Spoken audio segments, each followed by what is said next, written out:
Alright. Bone meal, which means potion.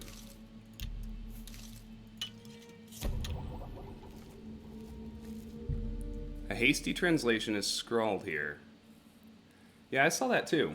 Just a, like, momentary disconnect. It did that the other night. Twitch has just been really fucking up the last couple weeks. A hasty translation is scrawled here. 4th star hour. Time. Terror of the most terror of Meridia come. Came.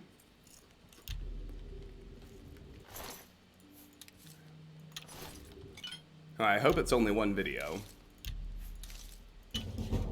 Alchemy increased. Alchemy's at 24. Oh. One more rank and we'll unlock the second effect, which will dramatically expand our potion making opportunities. Another bone meal. Another damage fatigue poison.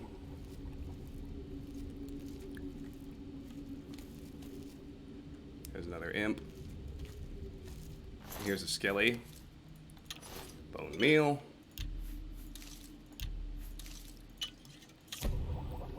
Rat meat. Alright, let's see here. Let me actually look at my map. Can't really see much. I saw a critter over here though, so we'll go this way first.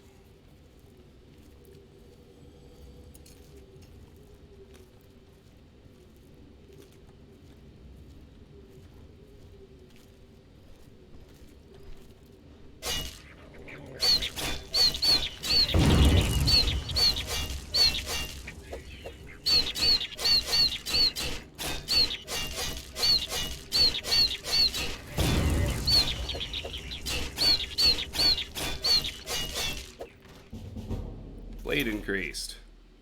Well, this is fun. I thought I was just entering a random-ass cave. And here, I got a bonus Alien Ruin. We did not actually raise weapon damage.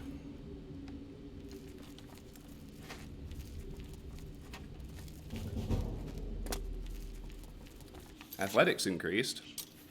Hits at 15.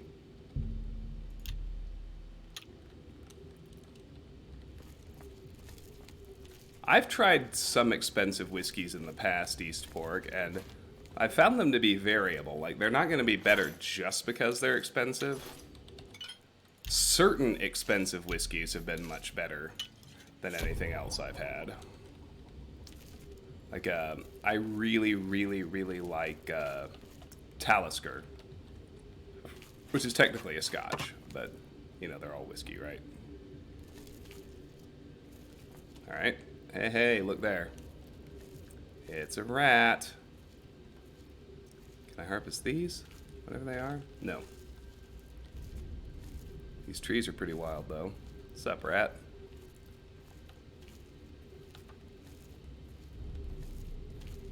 I just like that Sneak is in the low 30s. And it's actually working. Sneak's at 34. I can roll up on something. That absolutely never happened in Morrowind. Alright, one more sneak rank and we should level up. Armor has hit 20. That's good news, too. Alright, he saw me. No problem. That's a problem.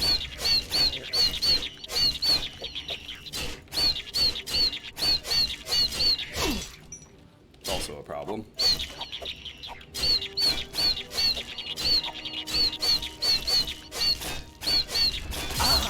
That's a big problem.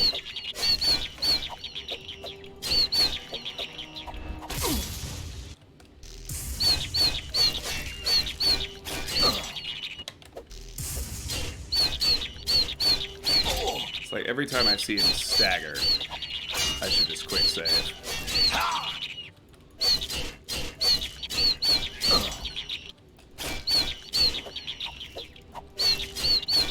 attack animation looks confusingly like his stagger a lot of the time. I shouldn't complain.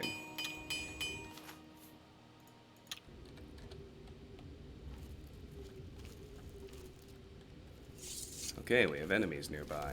Can't wait.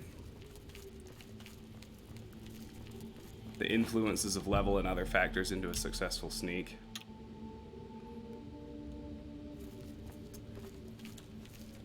Yeah, I don't know. Because I mean, I definitely don't know exactly how it works. I just know you can actually sneak at low levels.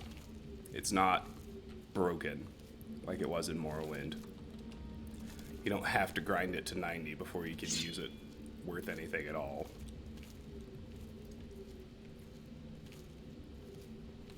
The 100% disposition on your armor? You mean chameleon?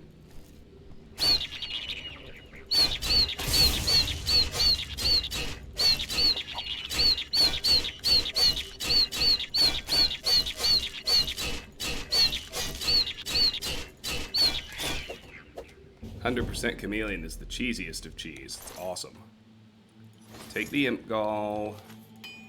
Repair the sword. Blade hit 36. Damage did not go up. If you're surprised, you haven't been paying attention.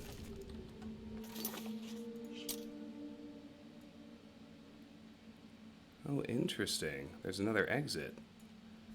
And looks like I'm making my way towards it. This gate is opened remotely. Well, that sure looks like a dungeon ending. Did they both see me or just one? That is the question. Oh, so you put like a giant charm effect on your armor? That's fun. Oh, I agree. It's totally not cheating if it's in the game.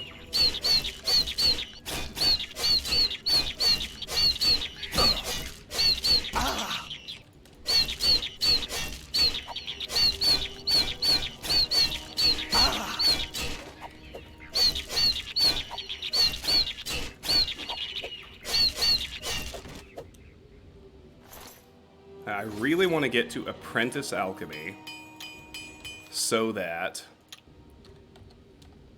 I can have more, so many more damage health poisons.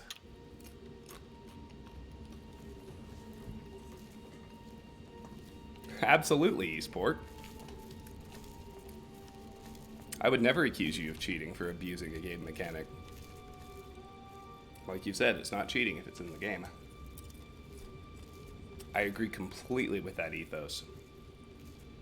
Especially when we're playing at max difficulty. The enemies do 6 times more damage to me, and I do 1/6 the damage to them. And we have the level scaling problem.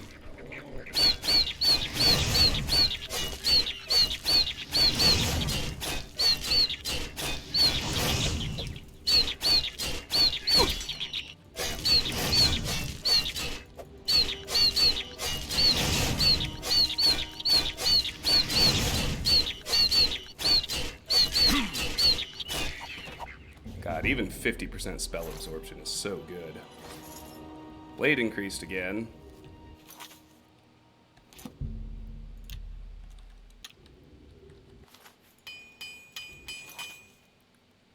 Blade's now at 37. Our damage did not go up. Okay. Well, I went the correct direction in the first room. Clearly. So let's go back and loot the side passage.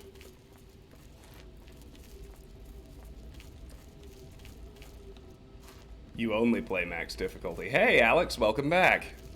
Lovely to have you here. Hey, Apotham, nice to see you. Welcome in, welcome in. Sorry you can't stay, but very happy you came to say hello.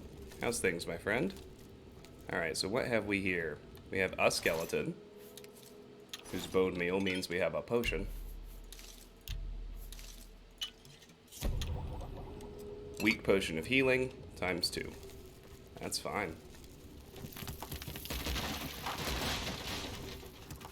And there's a generic cave-in. Okay. Now we're down to one way to go. Playing Wolfenstein. Lovely.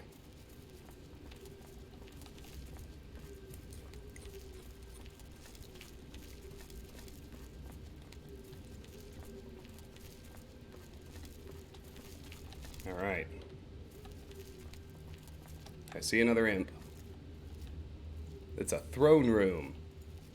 How pretentious can you get? Been working a lot. Yikes.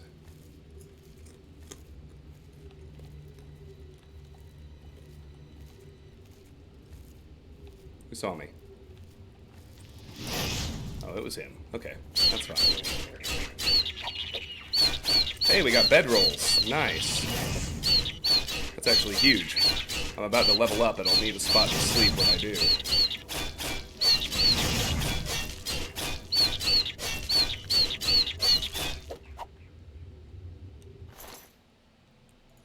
Take the imp gall.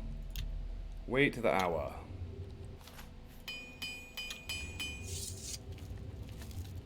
Alright, let's look around in here.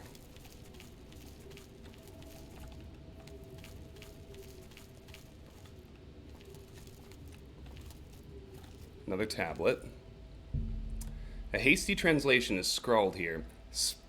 Stone settlers, builders, not rest, wake, meridia. Terror of the most terror. Haste to safe home. Done. Fascinating. Dead scholar. Here's a copy of Galerion the Mystic. That's a new book. We haven't seen many of those yet. Galerion the Mystic by Asgrim Kolsgreg.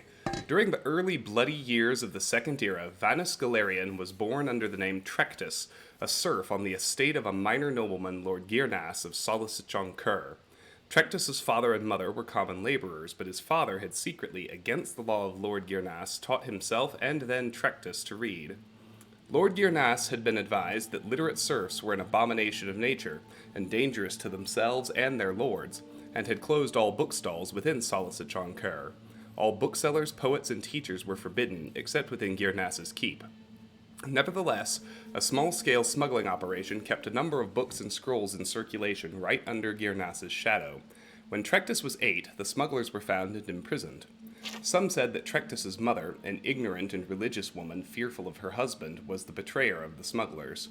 But there were other rumors as well. The trial of the smugglers was non-existent, and the punishment swift.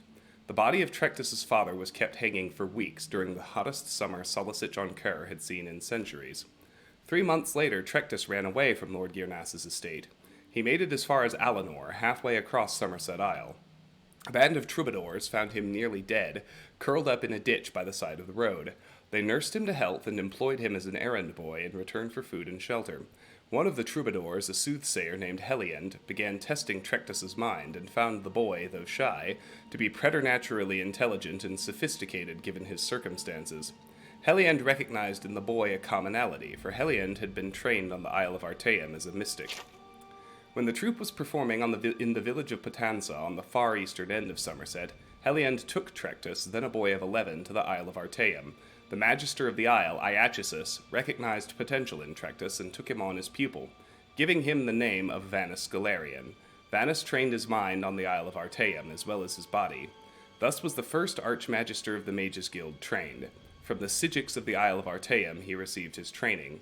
From his childhood of wanton injustice he received his philosophy of sharing knowledge.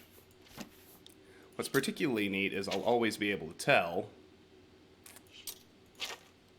if I just read a new book or not, because this game actually keeps a books read counter, which is neat, if you ask me. Ayleid Coffer. Weak potion of healing. Absorb health. 5 points on touch. That's a scroll. And a minor respite tome. Do you want to add minor respite to your spell list? School of Restoration, skill, knowledge, range, self. Effects. Restore fatigue, 15 points on self. Excellent. And an Iliad cask with an empty petty soul gem and some gold. Alright.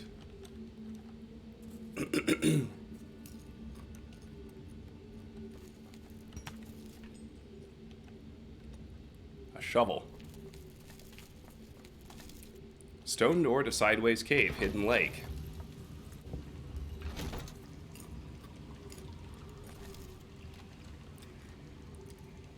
Oh, hey, look. We got spit out right back here. Is that it? Are we done?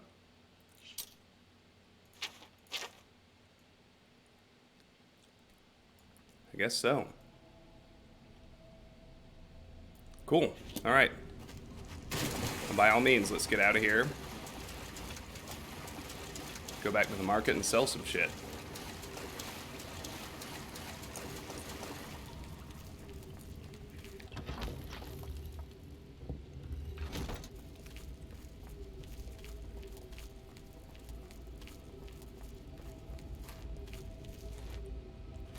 Oh, the Mako in ME has a cannon you can shoot with Mass Effect. Has a right mouse cannon which deals a bunch of damage. I've just been cruising along not knowing that, Alex, so thank you. That's definitely not an outdated tip. I had no idea. It did end up being quite a dungeon. I checked to make sure that it's not connected to any quests. There's nothing that's going to send us here later, and there's not.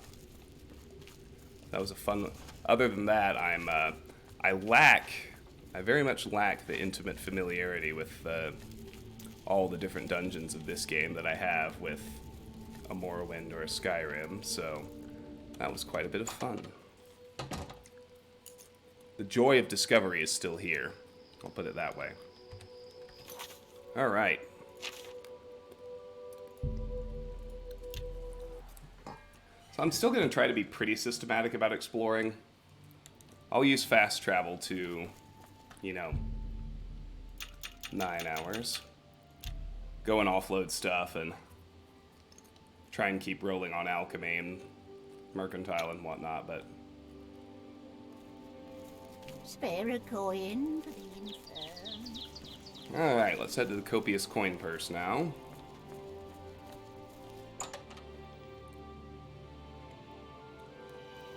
I mean, my biggest issue with Oblivion is just the terrible, terrible, no good, very bad leveling / level scaling system.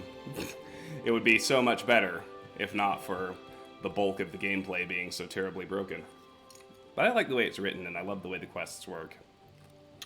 The levels are also very samey. That was also true of Morrowind, but I found this one to have it be a bigger problem, because you really only have 3 kinds of dungeons, right? You got forts, you got caves, you got Iliad ruins. And they're all, like, nearly identical to each other. There's nothing nearly as cool as the Dwemer ruins in Morrowind and Skyrim or anything like that. The social minigame. Oh my god, yeah, the Speechcraft minigame is another big miss. What kind of deal can I make for you today? It's a minor one, but it's a big miss. Only quality goods for sale here. What can I interest you in? Alright, duder.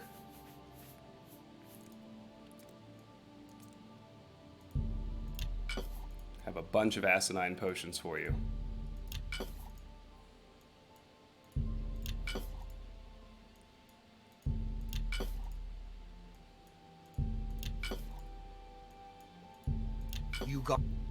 You've met. You drop.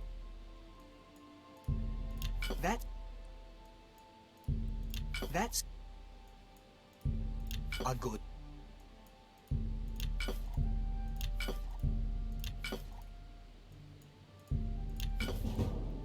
Mercantile increased.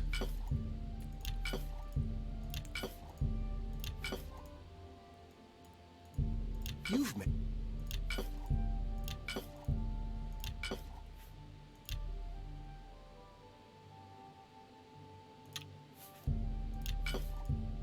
And I'm not gonna bother haggling. you drop. That seems a fair price.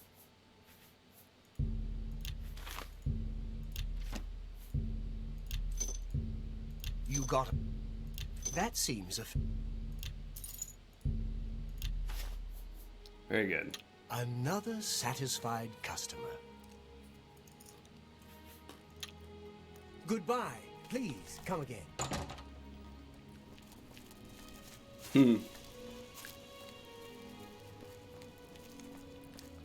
Well, Karis, I do know how to use the social minigame. I'll do my best to explain it when the time comes. As far as, I agree with you about a better map. I pretty strongly disagree about the notion that this game is less grindy. You're practically required to grind to deal with the level scaling problem. I have everything for the budding alchemist under one roof. Is that so? Tell me about Nirnroot. That root seems to have strange properties, the likes of which I've yet to see duplicated in other flora of its ilk. I believe that Sindarian in Skingrad could serve your inquiry better, as his area of expertise centers around things of this nature. Pick trash skills as your majors and stay level 1 forever. Nah, I'm gonna try to get max level. Daedric armor, Daedric weapons, nicely enchanted, all that jazz. Massively fortified magicka for big beefy summons. Have a look around. You won't find better prices in all Tamriel. Alright, so let's see. I really need... Things have shifted. I definitely need damage health ingredients if she's got them.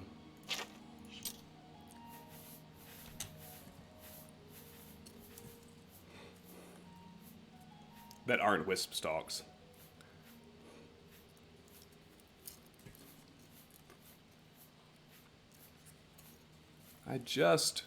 Harada. Very good. Nightshade, very good. That's a good deal. Spittle stick, very good. Oh wait, I forgot buying doesn't matter. Sorry.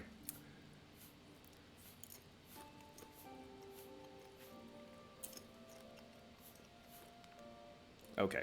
Thank you for your patronage. So first I'm going to make damage Be health seeing you. poisons. Those are just for me to use.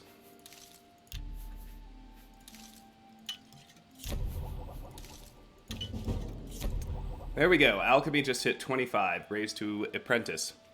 Your stained fingers attest to your diligence in mixing potions and learning their secrets. You are now an apprentice of alchemy. All potion ingredients have 4 potential effects. You can now automatically identify the first 2 effects.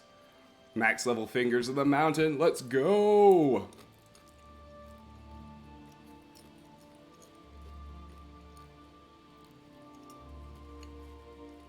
I didn't mind the attributes, except I really hate the design decision that forces you to raise endurance first, or nerf your health pool forever. That was terrible. And they kept it for 2 whole games. Alright.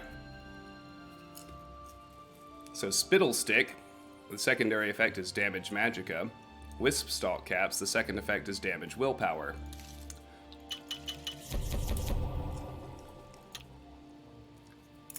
Now it should be obvious I have everything for the budding alchemist under one roof.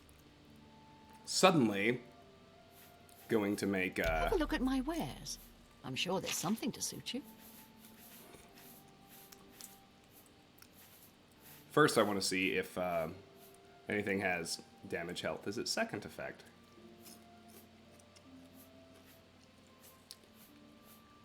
Buy those too. Dragon's Tongue. Absolutely.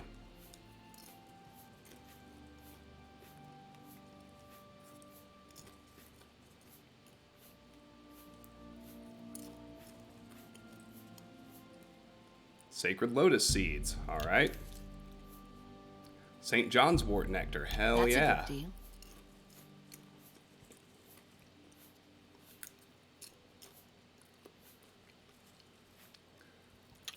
pleasure to serve you. See, we're suddenly going to have a big, awesome supply of damage health potions.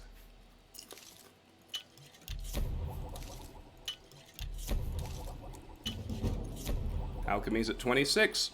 2. Alright. Damage intelligence. Cure paralysis and fortified personality. Let me see if I have that anywhere. Oh, let's see. Fortify personality or cure paralysis. Let's see if she I has have those. everything for the... Have a look And then around. we'll sell it back to her. You won't find better prices in all Tamriel. Yes, I'm eating popcorn. Alright, Claudette. Fortify personality or cure paralysis. Let's see it.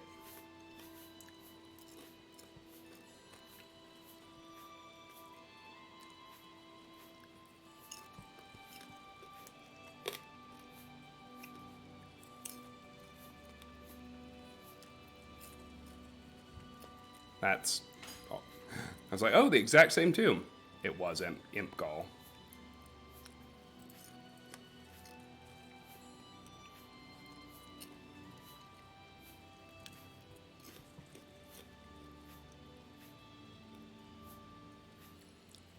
I'm gonna have to sit on my Imp Gall.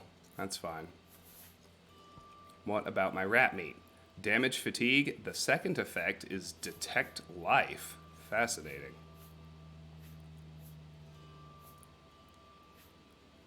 Oh, and Nirnroot I'm never going to use because it's quest related. You have to turn in a bunch of them. But Drain Health and Drain Fatigue are the first two there. Damage Fatigue or Detect Life. Let's go.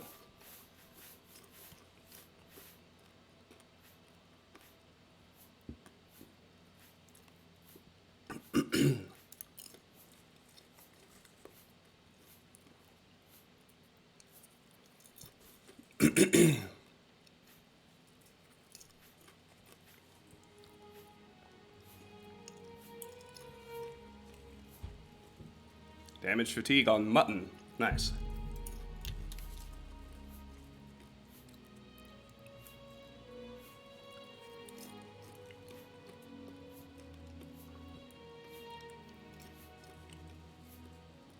Detect life on a tomato of all things. Damage fatigue on water hyacinth Pleasure doing nectar. business with you. Okay. Thank you. Now those I'll be ready to sell when they're done.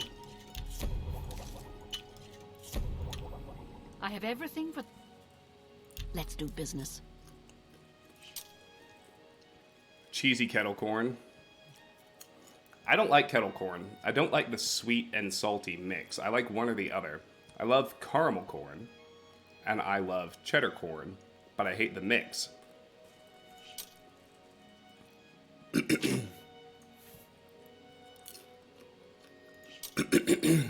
Alright. Take the damage fatigues. I will keep the damage healths. 2 points for 9 seconds, 2 points for 10 seconds. See, we're at very low alchemy levels using novice gear. The difficulty doesn't change the damage these poisons do. We're already talking... I think that's like 20 HP. That's a huge amount of damage while I'm wailing on somebody with my blade. Alright, what else we got?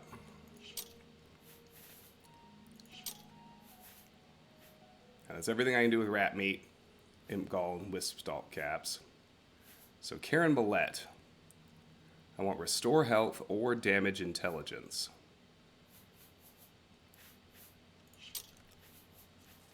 Restore health or damage intelligence. Let's go.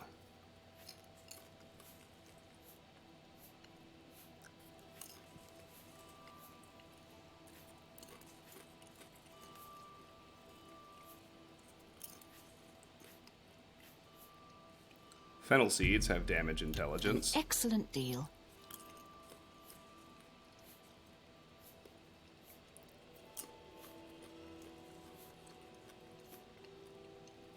Monkshood root pulp has damage intelligence.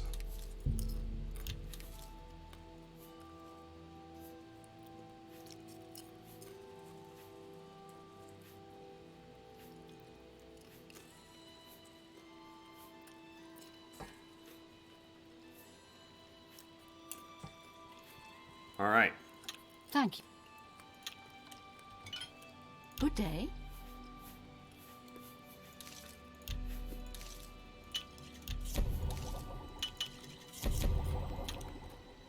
I have everything for the... What can I interest you in? Have 3 damage intelligence poisons. You got a... What else do I have? Crab meat. Restore endurance, resist shock. And foxglove nectar. Resist poison, resist paralysis. Let me look for those two. Restore endurance, resist shock. It's crab meat.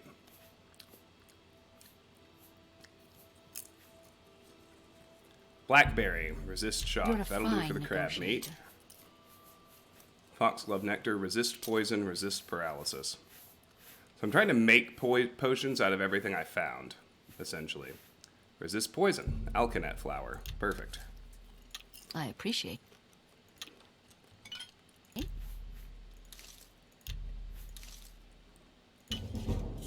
Alchemy to 27.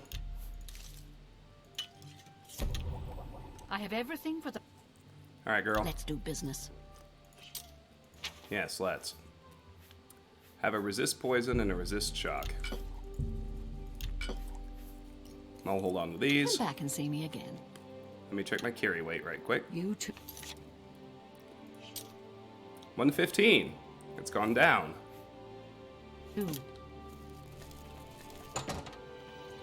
Alright, let's head back to Sideways Cave, and we'll keep exploring from there.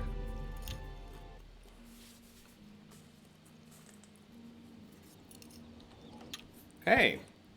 It's not beer, but I am drinking a Citra Bomb hop tea, which is a delicious, delicious cold tea that tastes remarkably like a delicious IPA. Alright. So the first thing I'm going to do kind of dungeon-wise is just work my way sort of southeast around the island the Imperial City's on. Discover a couple more locations, so... Gonna be a minute before we have anything other than Sideways Cave. The game crashed. Hey, hey! There's that famous stability we know and love. The good news, though, is that the stream did not crash. So I can just reload the game.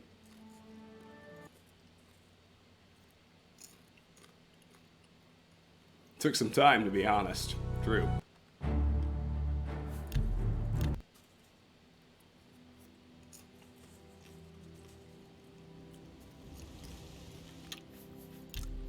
That was just it. You know, that was just its way of gently reminding me to make a hard save, because we actually cleared a dungeon.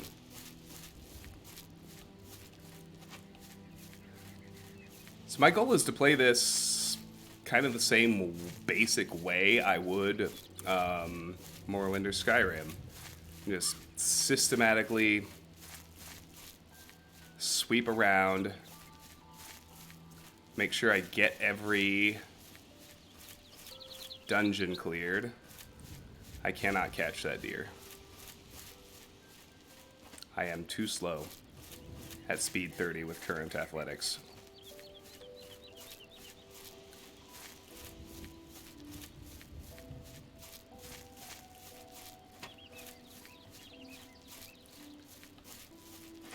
I would say it's prettier. I think it's a lot less interesting. Oblivion is... That's kind of the other reason Oblivion... And I gotta be careful, because I love Oblivion. It's just my least favorite of the three. But it feels very generic fantasy compared to the extremely unique, crazy-ass world of Morrowind. Skyrim's kind of in between the two. I just adore how weird Morrowind is. And Oblivion jettisoned pretty much all of that weirdness. And Skyrim, I would say, brought 30% of it back. And I like the weird stuff.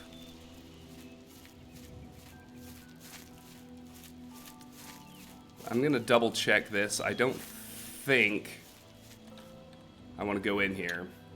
But this is the southeast exit of the Imperial City sewer.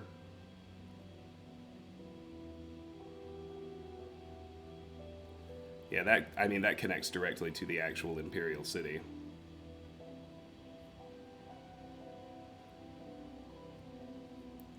So I can get a couple more Nern routes down here.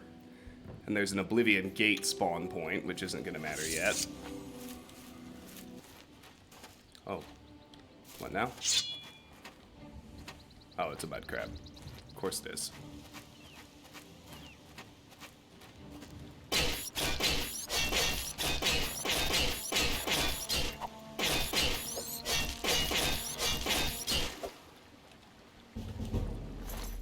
Hey, athletics increased. I will take your crab meat. We got ale, the southeast tunnel.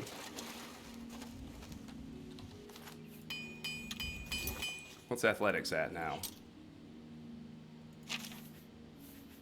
16. I don't want to jump. I only have so many jumps. I need to control it.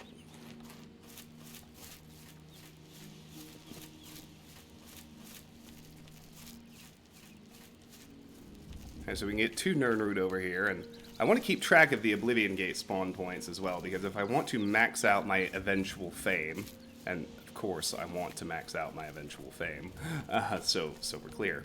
You want to manually shut as many Oblivion Gates as you possibly can. So you'll really want to go and track them down. One of them spawns over here on the southeast corner of the island. Alright, so there are Nernroot in both of these little inlets. There's kind of one on each side. Here's one. Let's try and sneak up on that mud crab.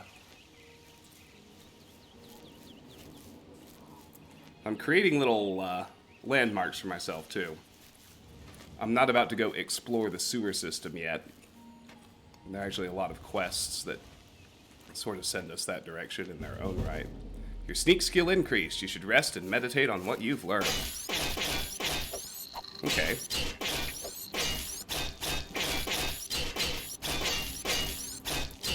Need to find a bed. Blade increased.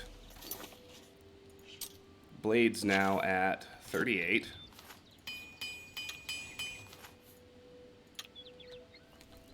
Give me your crab meat. Give me your Nernroot. That's just waiting. I need to find a bed to rest in.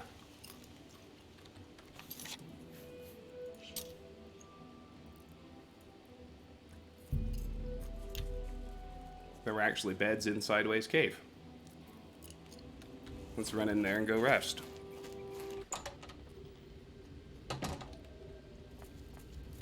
It's the first place I'm certain I saw a bed.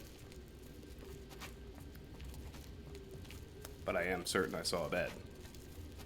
And then we get to wear our armor again for a while. Isn't that fun?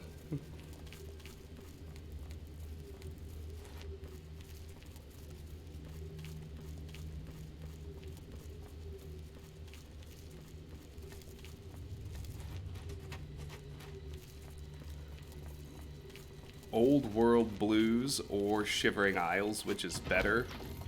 I agree. Old World Blues, but it's close.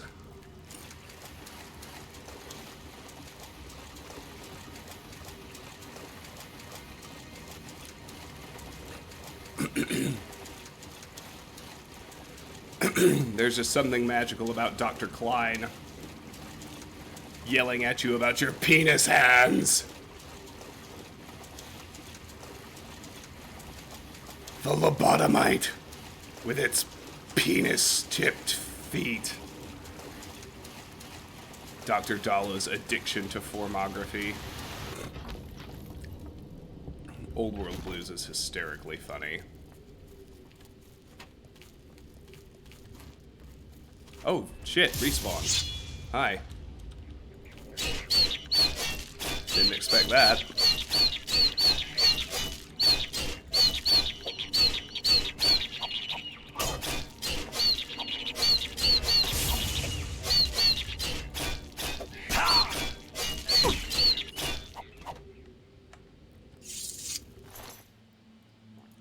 More imp gall.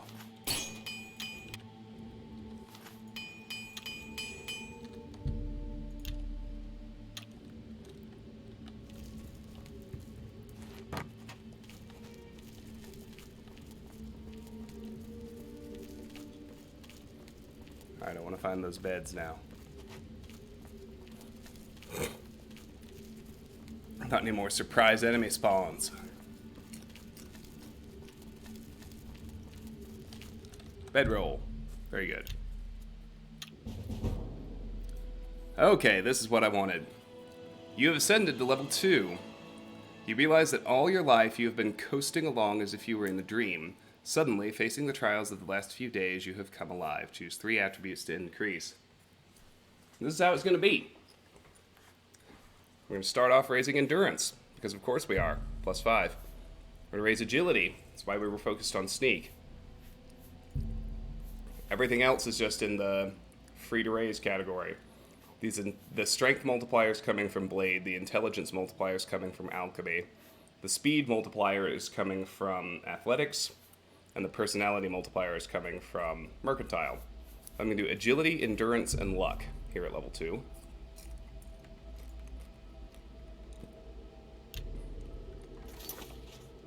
And now I need another round of everything.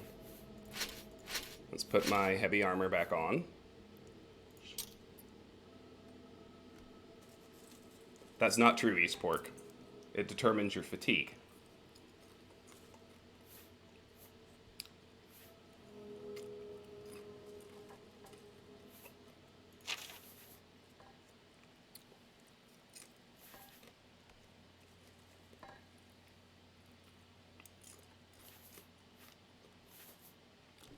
Your starting health is a function of your endurance.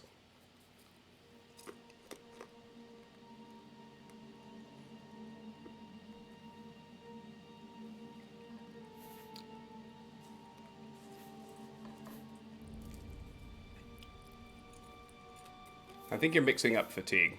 I am certain that's not correct. I don't mean that as an attack. I'm certain strength doesn't affect your health. Your fatigue is an intersection of your agility, willpower, strength, and endurance. But only endurance affects health. I believe in Oblivion, your starting health is exactly double your endurance. Because my health was 80 for the entire tutorial until I chose a favored attribute and endurance raised to 45. And then my final starting health became 90. Okay, see how much slower we are now that we have our armor back on? It's alright though. Means we'll be tougher for a few fights.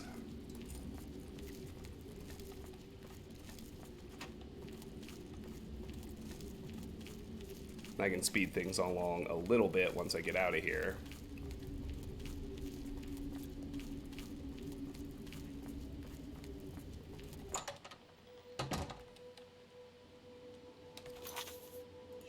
And I forgot to check.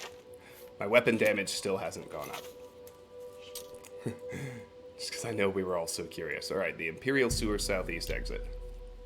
Let's go there. We'll keep exploring the island we're on first.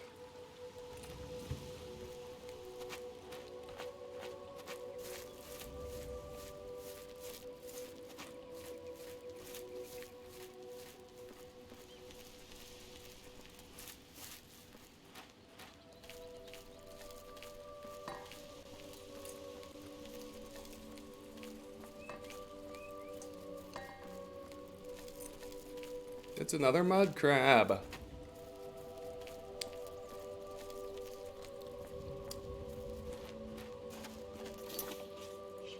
So at full repair, my total armor rating is 12. Let's see Even at max difficulty, I'm curious just what the difference is between 0 and 12 armor rating. My health also went up to 105.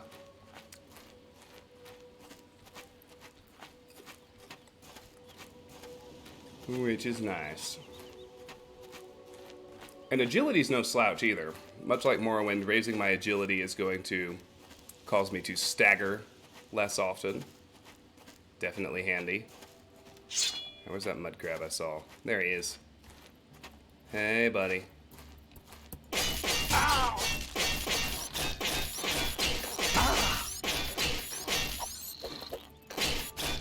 Boy, it's not that good, is it? But, say it with me now, it's better than nothing.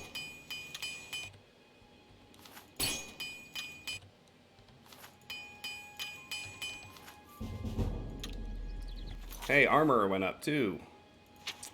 Armor is at 21. I like that. Yeah, agility's a boss stat.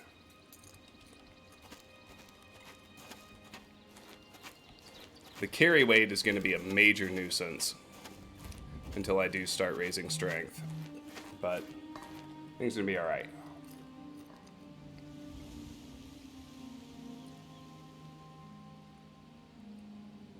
Okay. Another Nern route.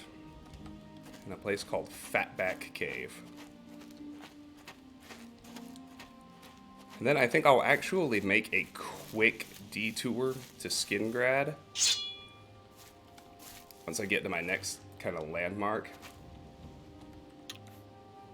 That's still not true, Eastborg. I am positive your strength doesn't... Well, strength... Oh, I forgot. You can use weapons underwater in this game.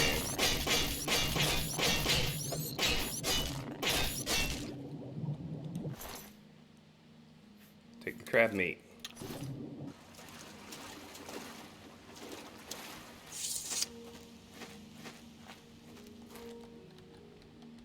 That may be true, but...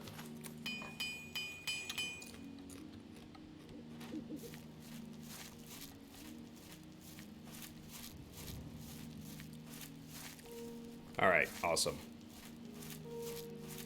As I was saying, I think I will take a detour to Skingrad just so I can start forking over Nerd Route to Sinderian.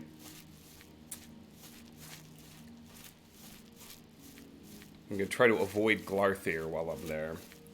I don't like getting ambushed and force-fed quests.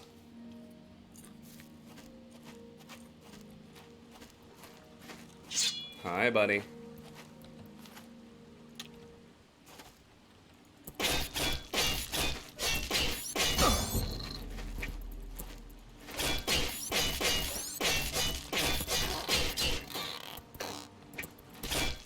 Blade increased. Come on, hit me again.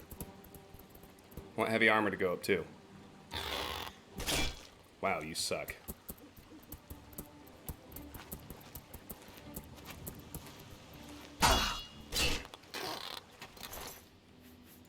Crab meat. Oh, hold on. Give me a second, I'll take a look too. Let me finish processing out that fight. Uh-oh, something's close. What is it? Another crab? Slaughterfish?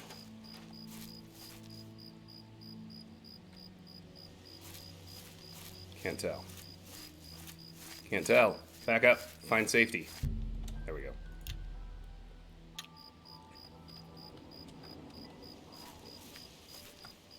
Yeah, well, I think what Jake said is correct. The manual might say that, but it's erroneous.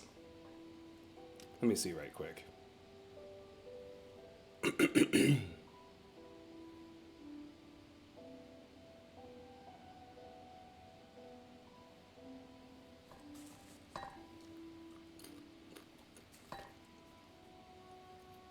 Yeah, so when you highlight over health,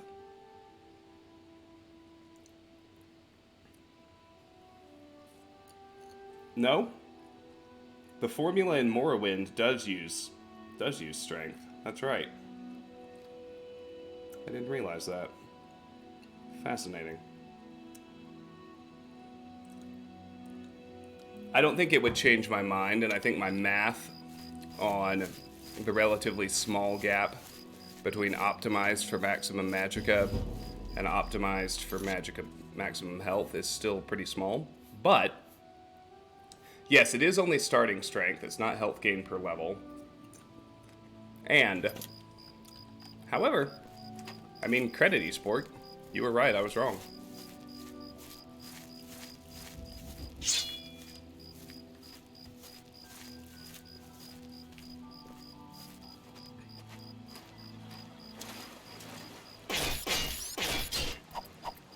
Come here, you.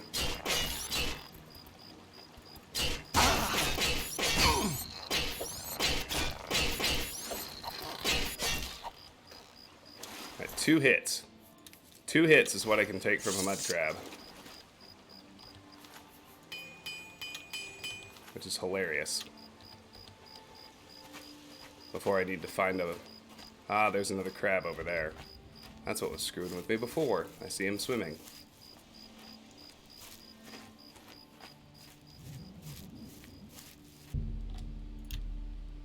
Come here, crab. You're next.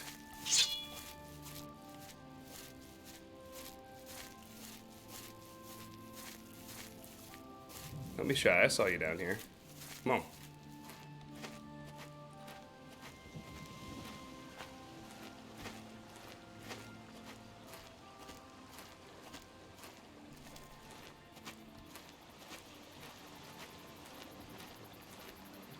He ran away, the little coward. Oh, no, he didn't. There he is. Alright. That's our next landmark. It's a place called Fatback Cave. Not sure if I can do anything in there or not. We'll find out. But first, we'll deal with this crab. Come here. Yes, Alex. More. More ice cream. Keep telling us all about it. Alright. Crab meat. Repairs.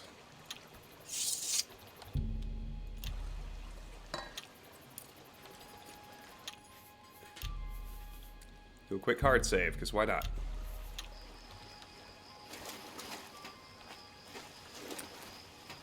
Alright, so here's the little inlet with the next Nern root. That's 4.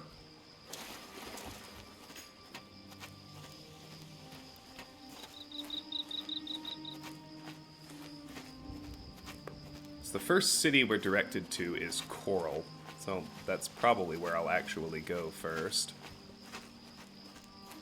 I'll explore everything I can along the way. It's a mud crab! Who's surprised?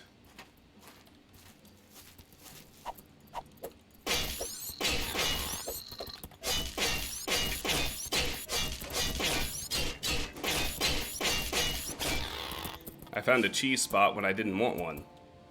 How do you like that? Maximum Todd.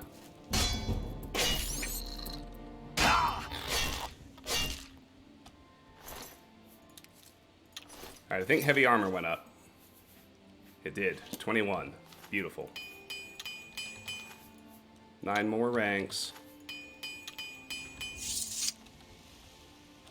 Don't jump. No. I need you to back away and rest. There's a critter there. It's a goblin. Do you see it? I see it.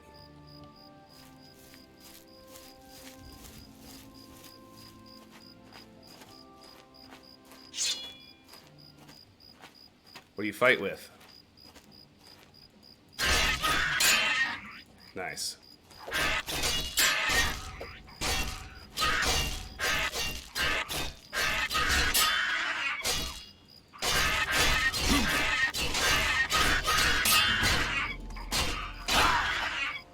Blade increased. Heavy armor increased. That's what I was after. Damn.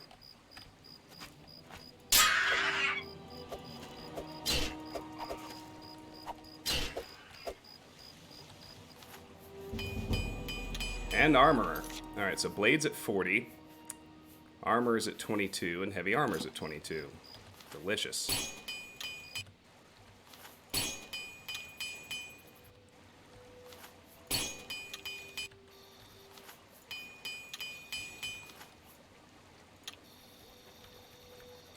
Then if I can find his iron short sword, I'll just repair it for the giggles and armor experience. My weapon damage has not gone up. And neither has my armor rating. Just in case you were curious. I've still got enemies nearby. I want to retreat until I can heal up again.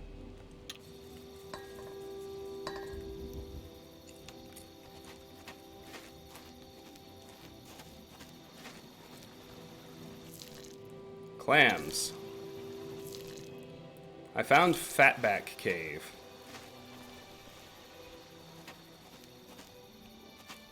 Alright. Ah, it's another goblin. Nice.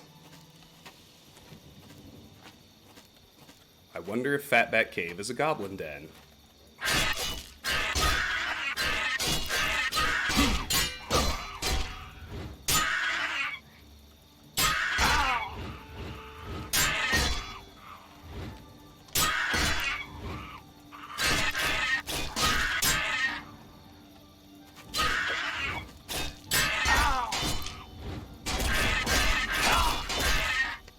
The armor increased. Alright, next hit's gonna kill him. That's nice to know. Hit me. I feel like Tyler Durden. Hit me! Alright.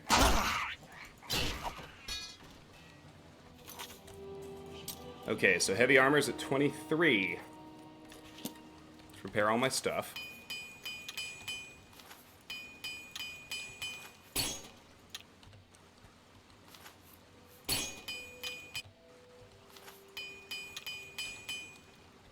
Including his war axe, which I can then promptly drop. My armor rating did not go up. We'll take his lockpick.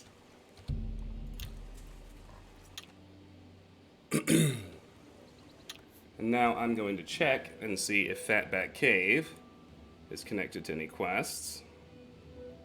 So before I do that, I'm going to nip up the coast and get a 5th Nern route.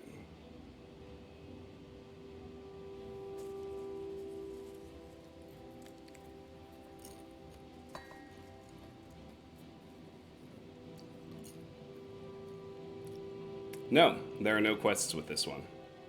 So we can go ahead and explore it, which is nice. Before I do, knowing that I can just fast travel back here, I'm going to rip up here and get Nern Route number 5. Rita! Thank you so much for the raid, Rita. I really appreciate that. Welcome in, welcome in. I think I've seen you around a lot of the True Variety streams, but I can't remember if I've ever actually been on your channel or not.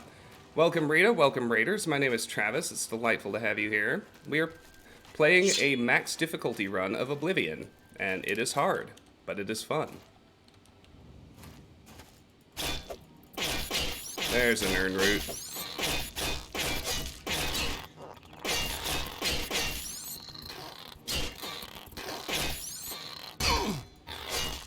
One more hit. There we go. All right.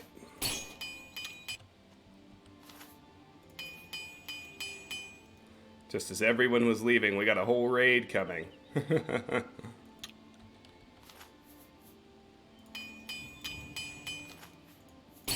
How was your stream, Rita? What did you play tonight?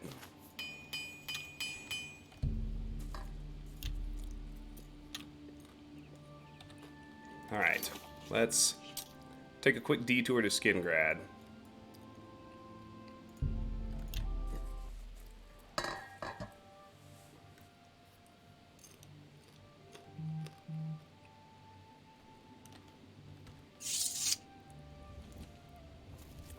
I would like to not deal with Glarthir if I can help it. Sinderian. Wonder if a guard can tell me where he actually is. One of the afternoon watch and all's well. I hope I see you well, sir. Bloodborne. Nice. It is relaxing. Directions. What are you looking for? Where are the services? The smith, alchemist, and general trader are centrally located inside the north walls. Alchemist, inside the north walls. Awesome. Farewell. Can you spare a coin?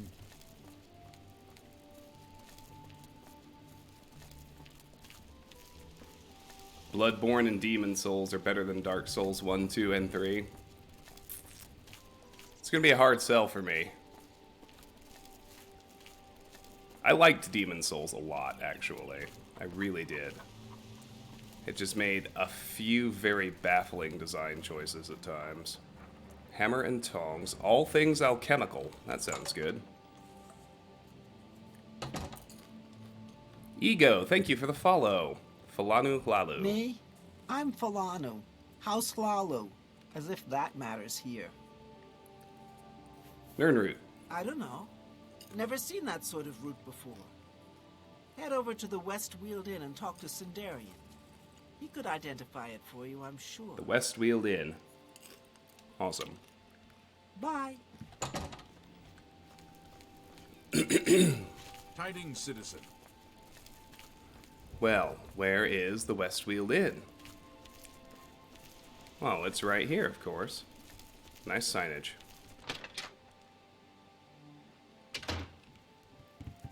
How do you do? The best non-burned Good down afternoon. alchemy store in the province. Tell me where Sindarian is. Welcome to the West Wheeled Inn. I'm Irina Giranus, the proprietor. If you'd like food or a bed, speak to me. Good night, Sito. Thanks for coming by. I appreciate it. You don't know. You too. Sindarian Cellar. Wonder if Sindarian is in Sindarian Cellar. There he is. What's up, bro? What brings you... So, you've brought something for me to examine. Nernroot. Yes, this is a genuine Nernroot sample. Very nice quality, in fact. That gives me an idea. Since you already know what they look like, do you feel up to a bit of a collecting expedition? Sure, what did you have in mind? Excellent. But before you go, you're going to need to learn a bit more about Nernroot. Otherwise, you may walk in circles and never find any. Alex, I'll put it this way. If Walt can learn to beat Sekiro, then I can learn to beat Sekiro. It might be a rough journey. Nernroot. A few years ago, an adventurer not unlike yourself sold me a musty old tome containing alchemical formulas. Most of them were worthless. But one of the moldy pages contained a recipe for a potion known as an elixir of exploration, a sort of ultimate dungeon delver's brew.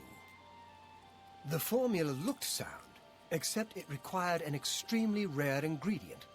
Yes, you guessed it, the Nernroot.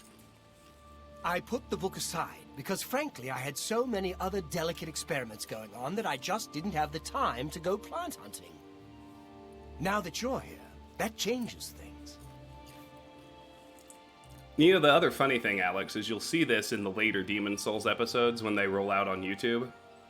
I ended up doing a lot of melee, especially towards the end, when I realized that my upgraded Crescent Falchion did insane melee damage because the Crescent upgrade tied melee damage to my beefy as hell magic stat.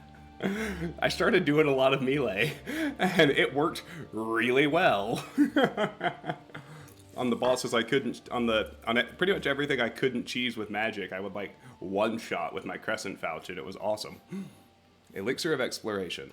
The Elixir of Exploration is a multi-purpose potion that was obviously created with the Dungeon Explorer in mind. The formula describes many magnitudes of the brew. If you're interested, I wrote a short missive about it for the Imperial Alchemy Symposium. Of course you did. You bring me 10 samples of Nernroot, and I'll make the elixir available to you at a huge discount, as well as give you one for free. The best place for you to start would be Shade Leaf Copse, which is a part of the Great Forest northeast of here. Good luck, and hurry back with more of the Nirnroot. Nirnroot missive added. Quest updated, seeking your roots. So I wanted to go ahead and get rolling on this because it's like a massive game-spanning quest in the end. I think you have to bring him 100 Nirnroot total, and they are all over the world map. So I wanted to get started on it immediately. Seeking your roots. Sindarian, an alchemist in Skingrad, is looking for a rare root known as Nirnroot. According to his research, this rare root can be a powerful ingredient in the creation of a special potion known as the Elixir of Exploration. Because of this, Sindarian has tasked me to find 10 samples of this mystical plant. He indicated a part of the Great Forest to the northeast called Shadeleaf Copse as a good starting point. Alrighty. Yeah, so he won't take a sample until I bring him the full 10. But we're rolling. Oh, and I should read my Nirnroot missive. This brings me to my next subject, the glowing root known as Nirnroot. Although the oddly tenacious root grows almost anywhere a significant body of water is present, this root is extremely rare and I believe soon to become extinct. I myself have yet to come across one of the gnarled shoots, as they're rarely in sight of the roads that cross Cyrodiil. According to the records of the noted imperial herbalist Chibius Regelium, the Nirnroot once flourished and could be found all over the country, but he suspected a cataclysmic event severely stunted their growth. Although many scholars reject the proposal that the sun's death event of First Era 668 catastrophically affected plant life, Chivius feels that the Nirnroot's lineage was damaged by the lack of sun for a full year. Whereas other plant species tend to find a way, the Nirnroot's mysterious magical nature made it especially susceptible to this climate shift. While this may or may not be the case, it's certainly true that the recorded sightings of Nirnroot are declining as the years pass. The most perplexing facet of Chivius' studies is that his notes describe the root as having a yellowish glow. Contrary to this fact, the Nirnroot of today has a soft bluish or blue-white glow. Unfortunately, since not many studies of the Nirnroot were performed from Chivius' day until now, it's unknown when or why this occurred. What I'm proposing today is that the Nirnroot, even though merely a plant, sensed impending extinction and therefore changed its own nature to survive. One of the more obvious facets of today's Nirnroot that supports this theory is the fact that it can now survive underground without any sunlight at all. While it's true that generally only mosses and fungi grow in these environments, I have 2 signed depositions by persons claiming that they sighted the Nirnroot in deep caves.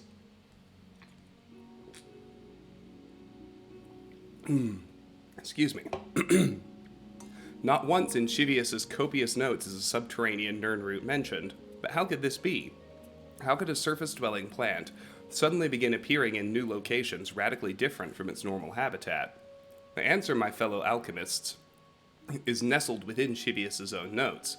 Although he spent a great deal of time with the Nirnroot in his laboratory, the one thing he neglected to test at a high enough level of detail was the soil. As stated previously, Chivius felt that the sun's death, the eruption of Red Mountain, contributed to the demise of the Nirnroot.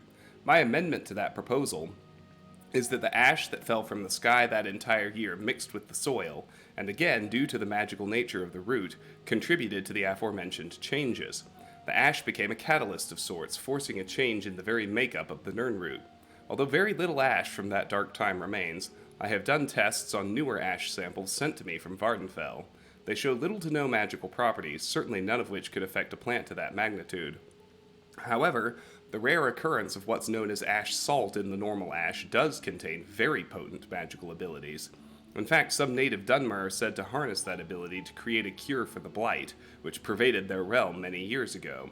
I feel this magic, meshed with the Nirnroot's inherent magic, caused the radical change. In essence, the root healed itself. No problem, Rita. Thanks again for the raid. I really appreciate it. Esport, I haven't done False King Allant yet. I still need to do that final fight in the endgame. In essence, the root healed itself. To surmise, my 2 proposals are certainly linked. The plant needed to survive, and therefore used a byproduct of its destructor to do so. No other plant in nature has ever come close to this metamorphosis. I feel the Nirnroot has accomplished in a relatively short amount of time what it would take other species millions of years to complete. Whatever the case may be, one thing is certain. The Nirnroot is on a path to destruction. It contains untapped potential to create potions the likes of which have never been seen in our day. I propose to you today that we divert a small portion of our funds to an expedition to collect some of these roots to study. I have outlined this proposal for your perusal after this section of the symposium. Please seriously consider this proposal before it becomes too late, and the Nirnroot becomes nothing but a memory. Thank you for your time. Alright, Sinderian. Now I'm gonna go to Fatback Cave. Good afternoon. Get back to exploring. That's what I like. Shadeleaf Copse. Oh yeah, we were pointed there for the Nirnroot quest. I may explore the Imperial City first.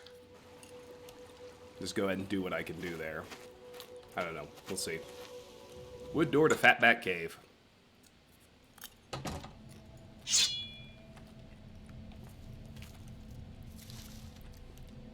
And Elder Scrolls in Atmora have the Dwemer as a race. I think we'll probably see Akavir before we see Atmora. I would like to do either. Or hell, Lost Yokuda. Any one of the other continents would be great.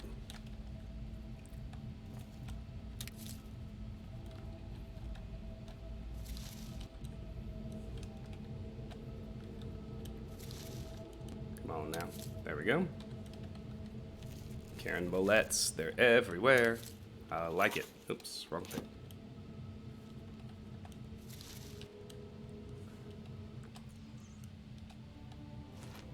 Hi, rats. I only want one of you at a time, please.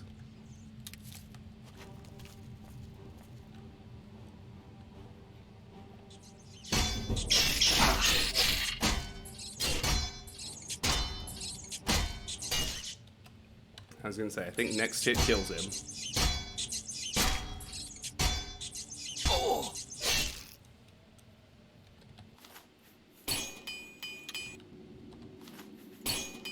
I think heavy armor did just go up, didn't it? I think so. Armor sure did. Alright, so yeah, heavy armor's at 24, armor is at 23. My armor rating did not go up.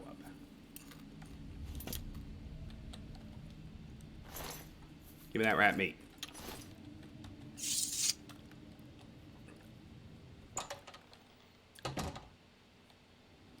Need to go outside to rest, that's no problem. Hey, buddy. Come here.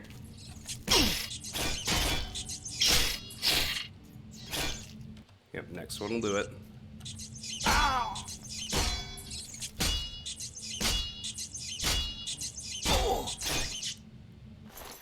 Good night.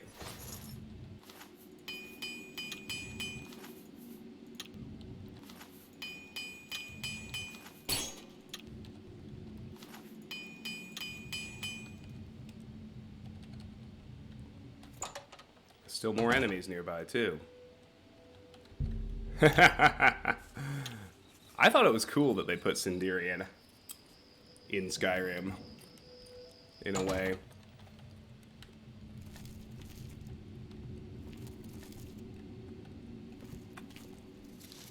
You find nothing of use.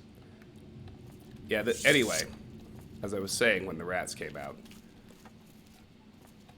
I love that they got rid of potion failure.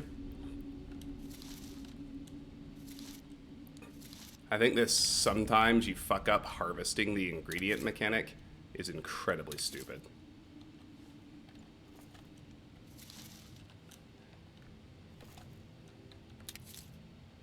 It's just dumb. It's like the mushroom is right there. You're telling me he can't take the cap off the mushroom?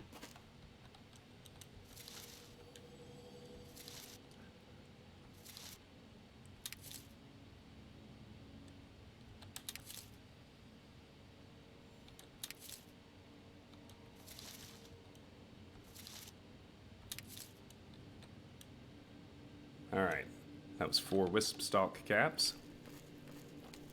Love it. Here are a couple more. Say at least 2.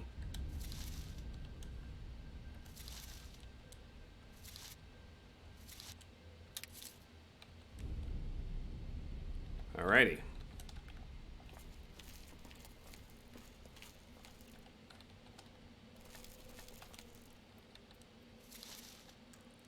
We got more mushrooms.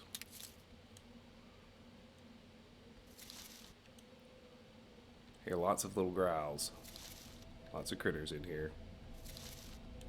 Oh, come on.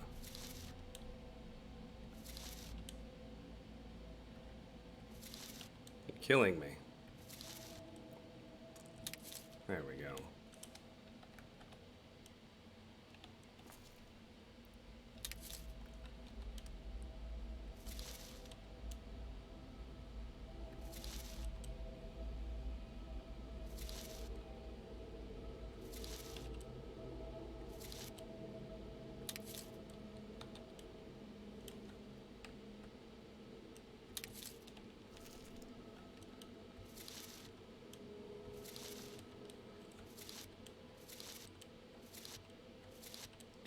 Good grief.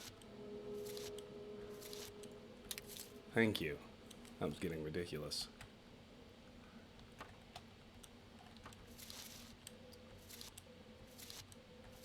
It turns what should be something really simple into a very irritating chore.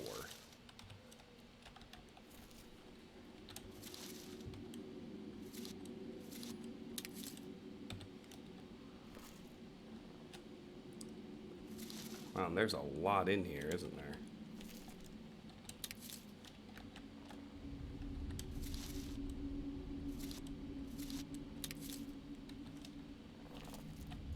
A mud crab. Hiya.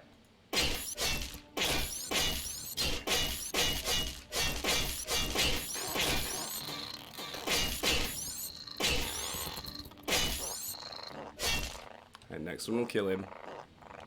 Get some hits, bruh. Oh hey, heavy armor increased. Days and weeks of constant use make wearing heavy armor tolerable but not comfortable. You have learned to adapt to its weight and use it in combat. As an apprentice of heavy armor, your plate mail is no longer damaged as swiftly from combat. Ow!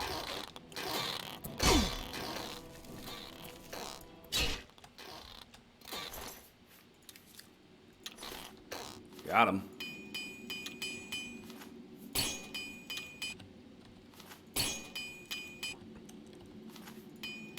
Well, that was definitely heavy armor raising to 25. My armor rating is unchanged.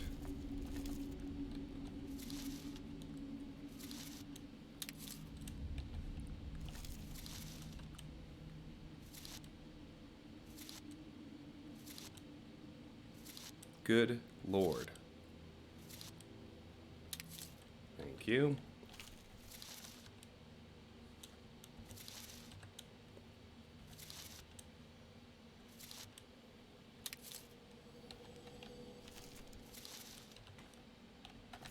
The shrooms, I swear to God. Yeah, I know, right? Oh my God, harvesting mushrooms. Who knew that was the hardest part of Oblivion?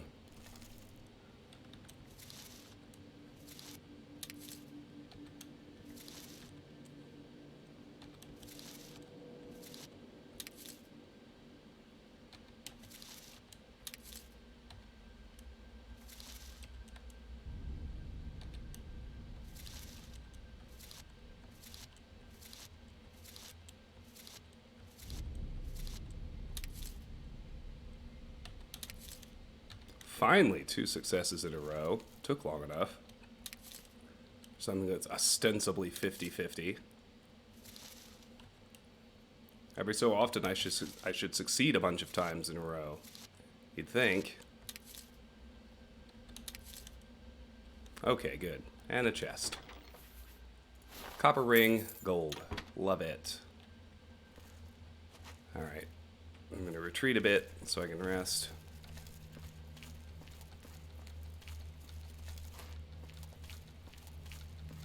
Still enemies nearby.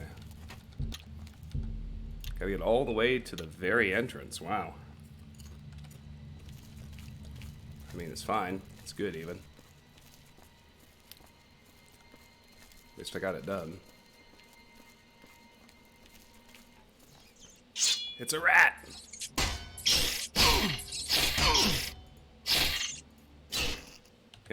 Next hit kills it. Have some nibbles.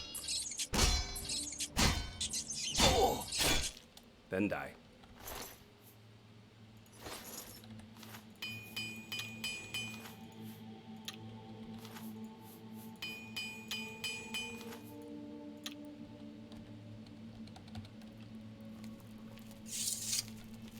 That's still going to be a no.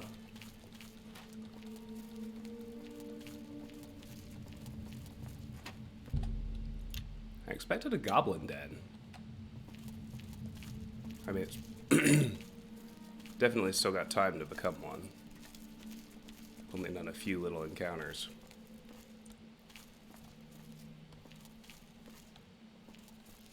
Nothing up there. Well, that does it for this room. Oh, more mushrooms. Great. Hey, first try.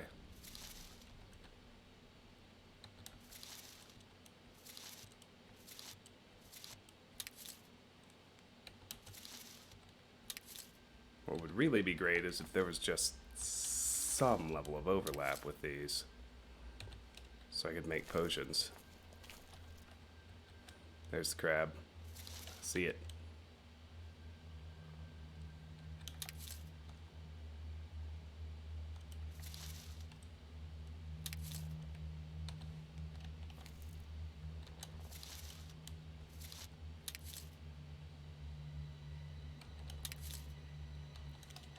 All right, little buddy.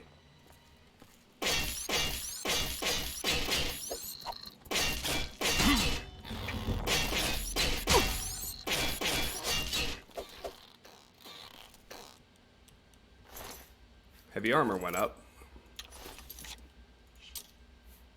No, it didn't. Must have been blade. Yeah, blade's at 41.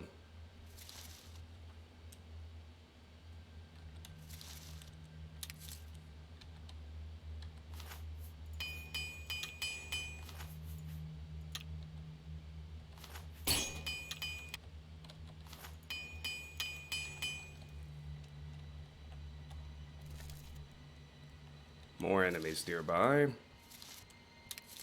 Well, let's get these two. Could be 3. I think it's 2. Backtrack till I can rest.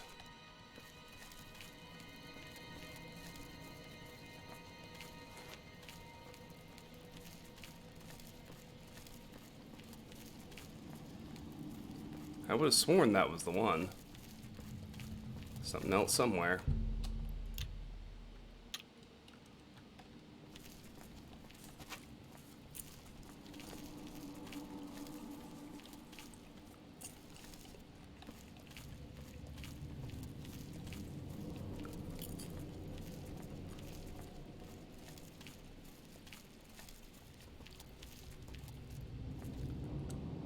Two more wisp stalks. Oh, there's a goblin.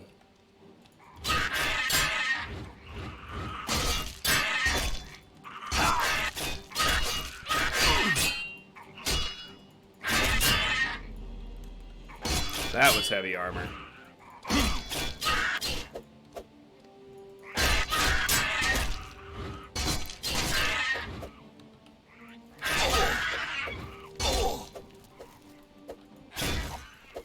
Got him. He's got nothing. I do want his war axe, just for the repairs. And I can promptly get rid of it.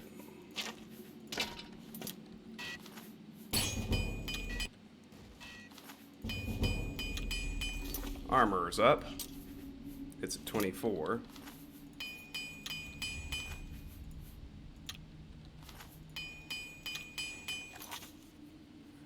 And heavy armor's at 26, blades at 41. My armor rating has not gone up, and neither has my weapon damage. Just because I know you were curious.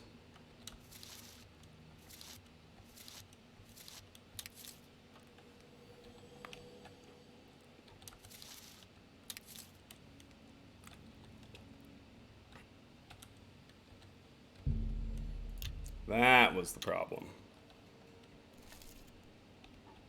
First little goblin. More shrooms. I might need to get a focus on getting a house with some storage. Just so I have a... I don't have to... I mean, I probably will keep carrying my alchemy gear with me. So it doesn't really matter. It'd be nice to have a place to leave my armor when I'm not wearing it.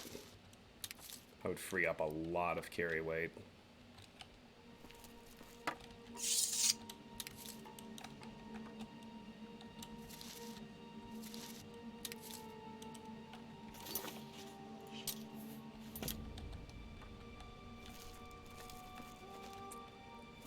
It depends on which house.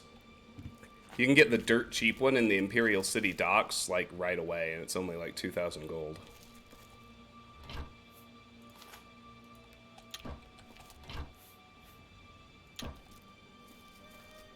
Huh. The root on the ceiling looked like spider legs. You're right, it did. Oh, wow, look at all this. Let's check this out first. Looks like this might just be more mushrooms.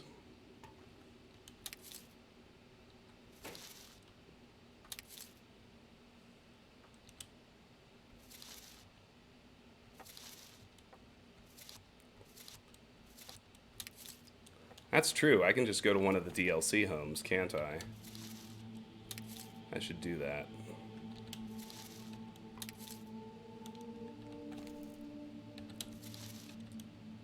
Thanks for the reminder, Jake. I forgot about the plug-in houses completely.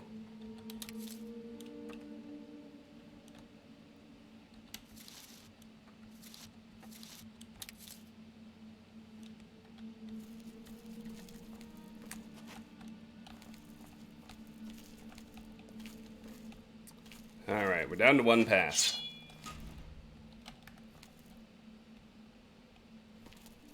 I almost let that trap hit me. That would have been ugly.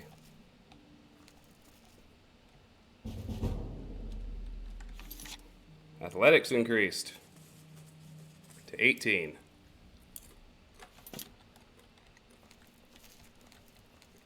Oh, wow. This place is kind of complex. Many levels to it.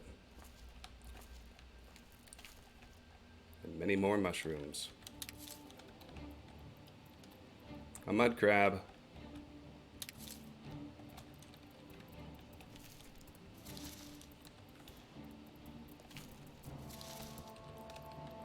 Get it. Get it. I want to finish harvesting the mushrooms on this side. There we go.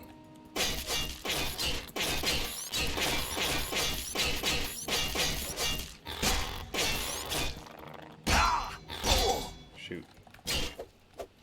Oh, take one more hit. There we go. Take the crab meat. Repair the stuff.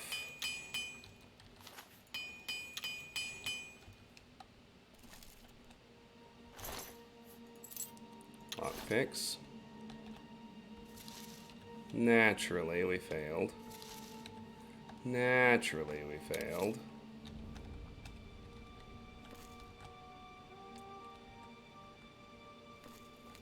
His short sword's in good shape. So is that iron dagger. Man, what is this tunnel about?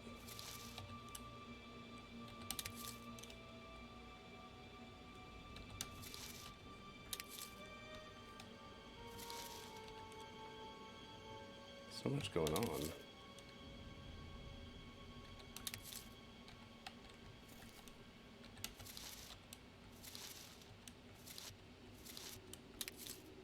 Fucking dice rolls. And a pumpkin. Restore fatigue and damage agility. A dead end with a few more wisp stalks.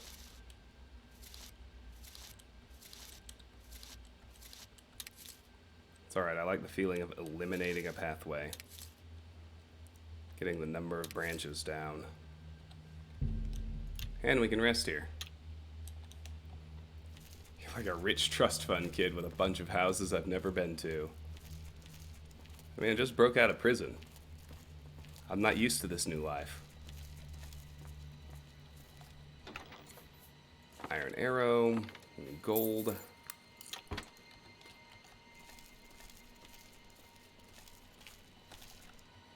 Another mud crab.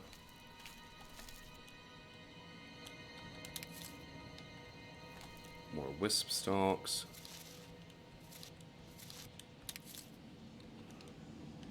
Come here, buddy.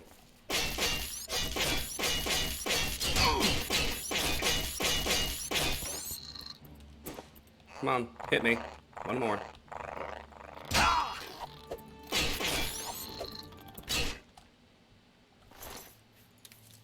Give me that crab beat.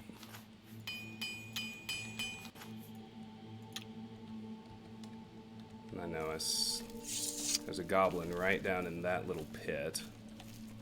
And another one over there. Karen Billette here. I would very much like to get. Very nice.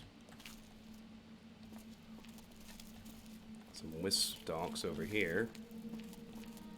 And this big cavern will be clear.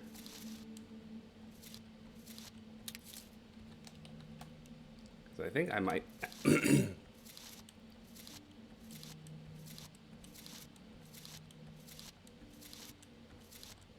I may run out of carry weight. Oh, come on. Literally carrying a bunch of stuff I can actually use and need. Which will just be annoying. Yeah, the physics glitch that's going on those ceiling routes. Alright, Eastport.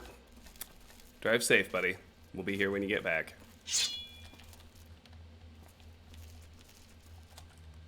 Come here, bud.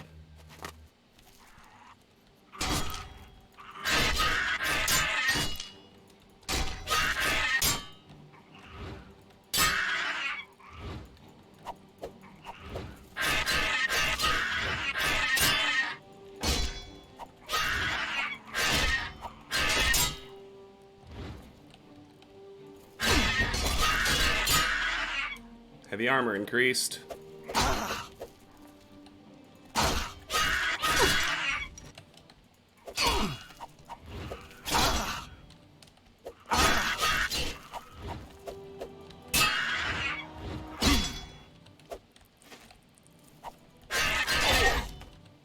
Stagger. Blade increased. Oh, come on.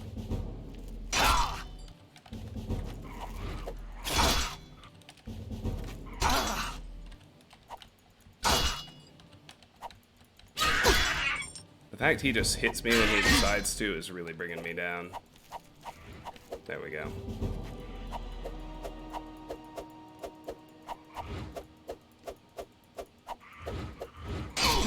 So hoping to get some good verticality cheese on him here. Didn't work. Not the way you would hope.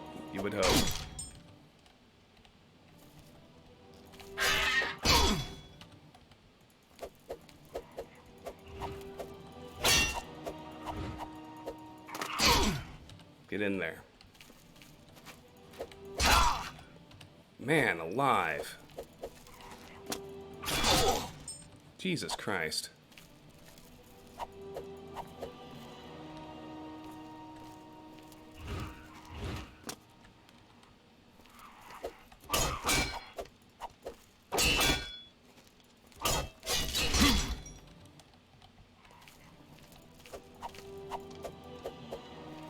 I'm astonished none of those maneuvers even touched him. And of course, he hits me on his first stupid jump attack.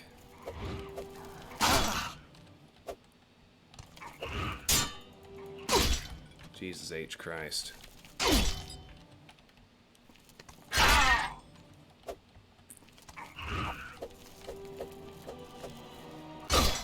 Good God Almighty.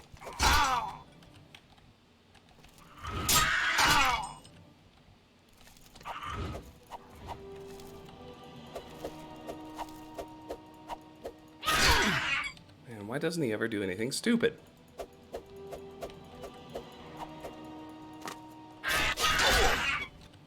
It's just hyperactive jump attacks or bust with this guy. Why does he have such longer reach than me? That's my problem, is his reach. Jesus Christ.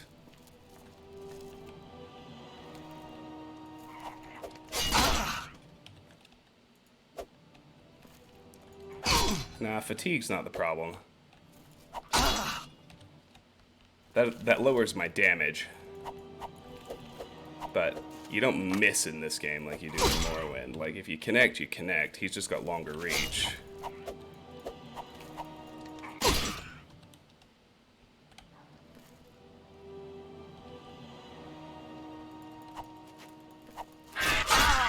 Which is a big problem for me.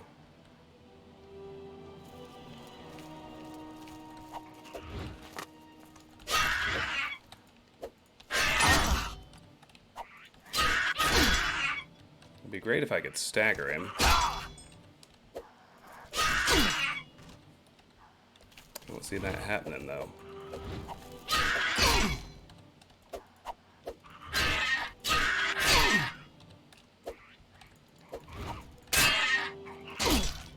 Ah, that block stagger.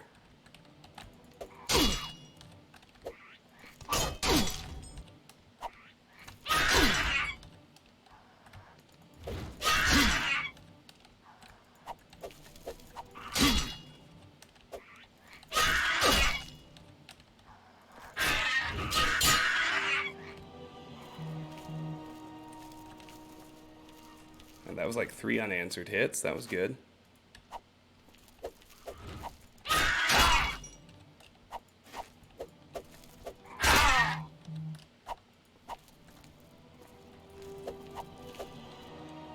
Little bastard. Oh, yeah. Switch weapons. Get your bow out. That's awesome. Got him. Hehehe. Take his mace just to repair it.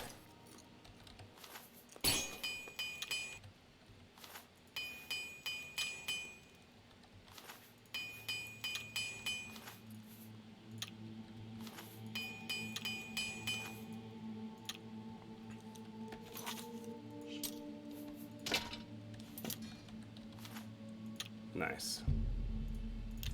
Okay. Hey! My weapon damage went up on the last blade rank.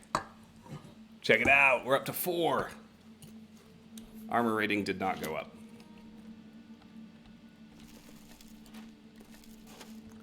Got an actual honest-to-God damage boost. How do you like them apples? Fatback Great Chamber. Well, that sounds serious.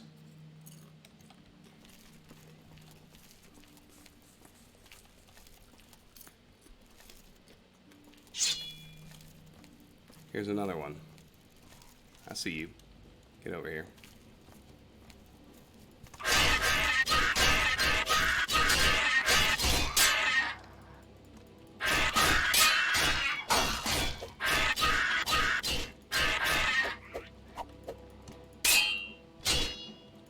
Oh shit, there's a mud crab right there.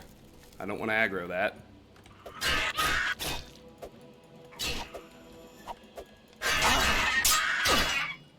Close.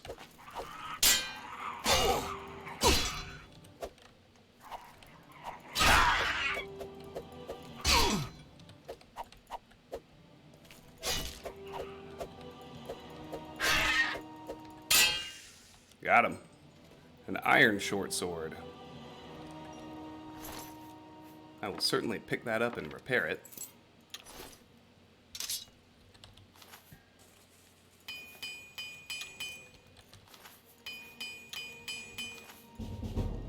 Hey! 25 armor. Long days and nights at the forge make you strong and tough. You are now an apprentice armorer. Your repair hammers now last twice as long. You cannot repair magical items yet. See, I forgot you can't repair magical items. That's annoying.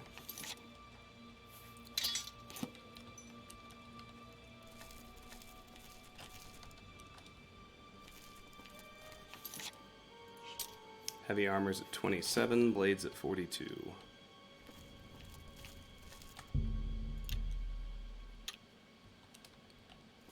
Alright, Krabby, let's go.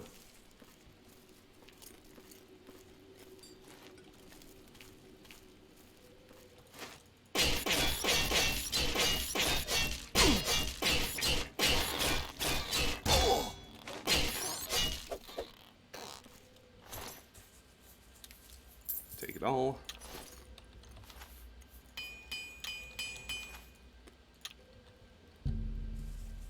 Prepare, heal.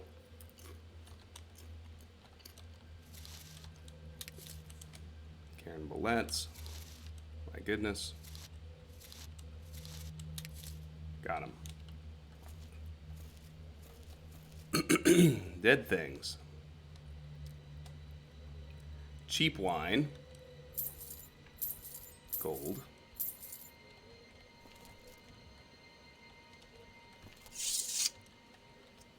Iron dagger in good condition. A rake.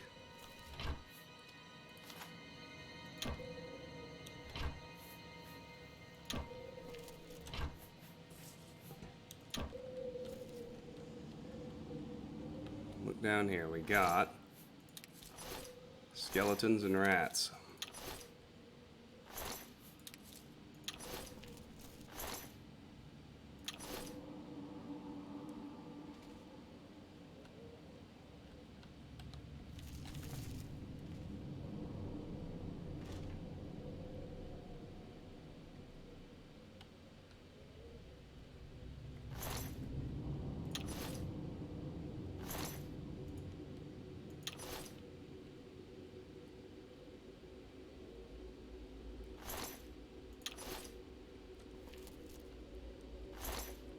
There we go.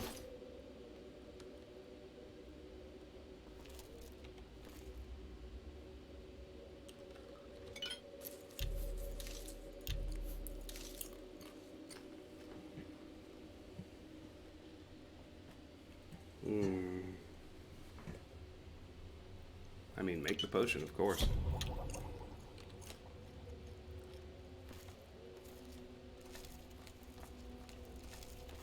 May need to burn another jump here. I don't want to. I may not have a choice.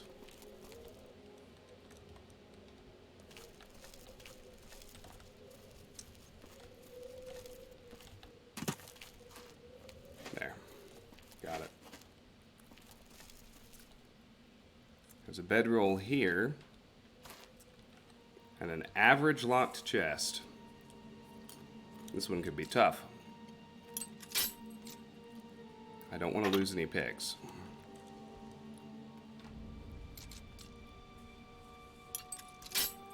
Damn.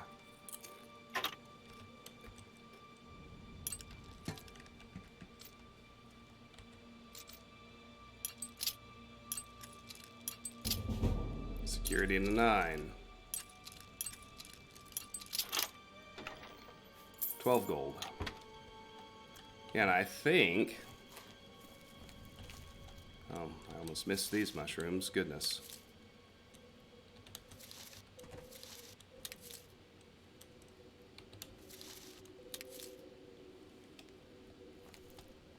An easy locked chest. Yeah, I missed another chest.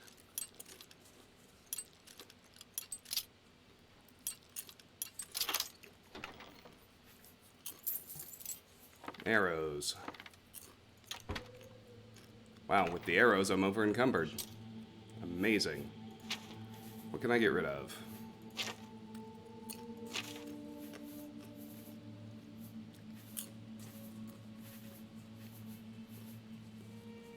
The Nirnroot missive.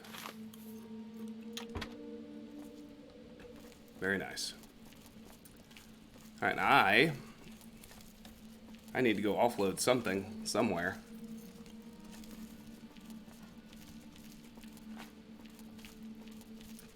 I suppose the sensible thing to do is pick one of the hideouts.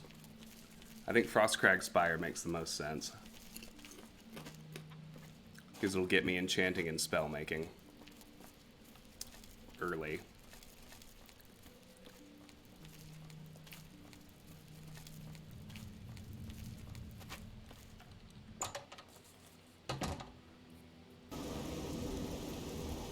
Oh yes, I do love it when it rains in this game.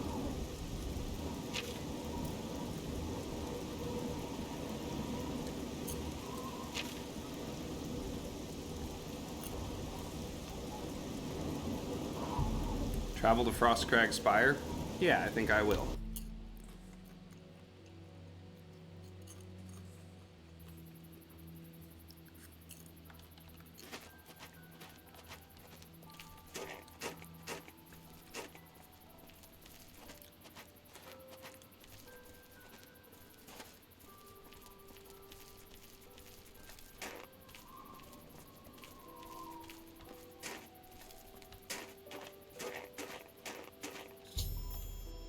I've arrived at Frostcrag Spire. I should make my way inside this curious but extraordinary tower.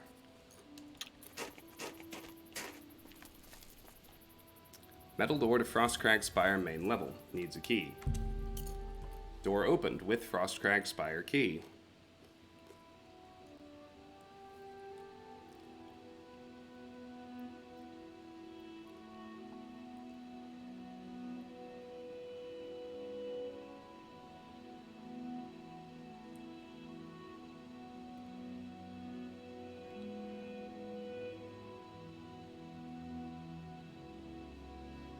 Okay, let's head inside.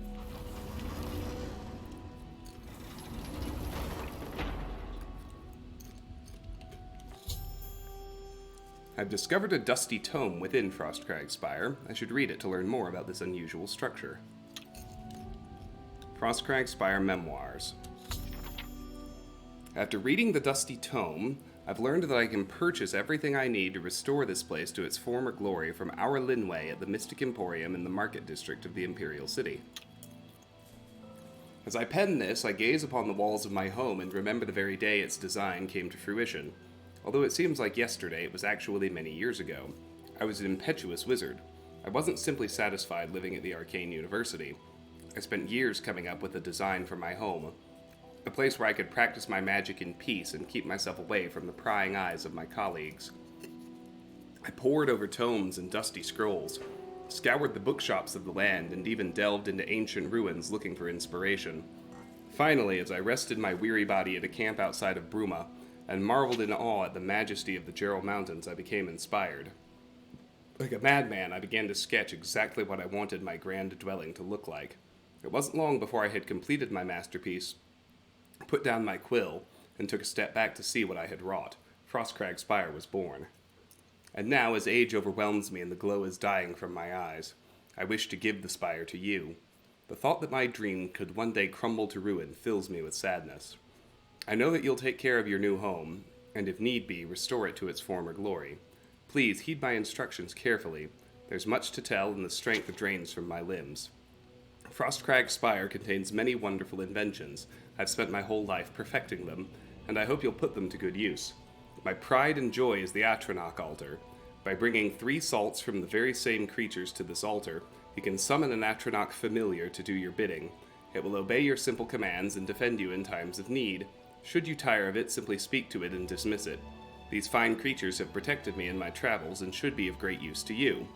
With permission from the Arcane University, I've had a spell-making and an enchanting altar placed in the tower as well. You have but to provide the mage tallow candles to power them, and they will serve you well. Working closely with my good friend Sinderian, the master alchemist of Skingrad, I have developed the Frostcrag apparatus table. This table is for the discerning alchemist and should help even the most difficult brews become easier to create. I've also reseeded my alchemy conservatory with the best ingredients Cyrodiil has to offer, and some from beyond her borders. Finally, I have created portals to all of the mages' guilds in Cyrodiil. This should make it easier to travel to them in times of need.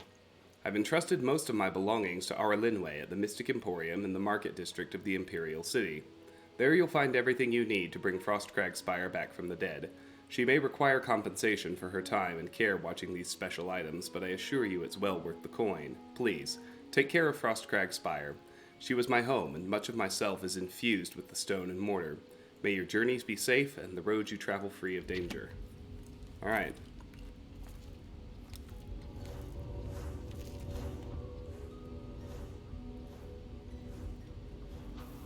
Ooh, hey. Some stuff's opening up.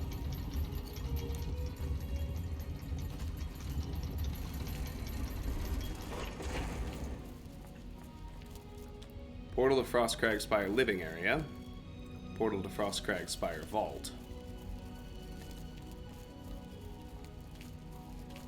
Altar of Enchanting. Atronach altar. Altar of Spellmaking. Those are going to be very handy. Let's go to the living area.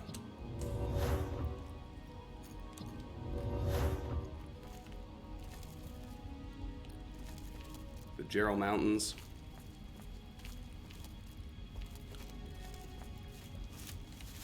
Many ingredients.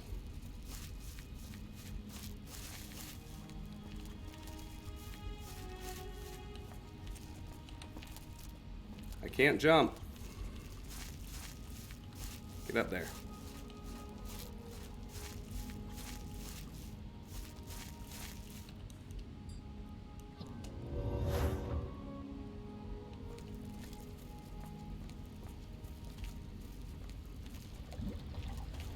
It's even got the Oblivion plants. Nice. Alright. What's out here?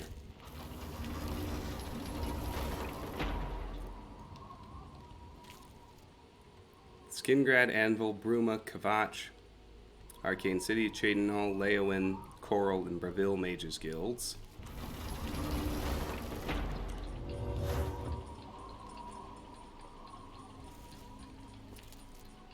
Well, that's a neat view.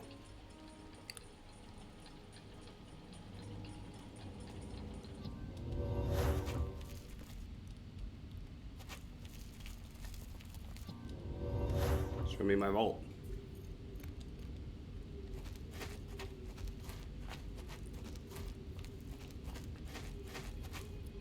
Well, I think the first thing we need to do is go visit our Linway.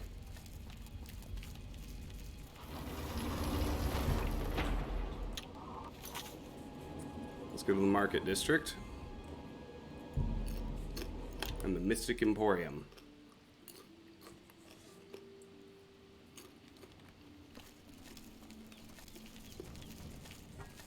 Who will help an old beggar?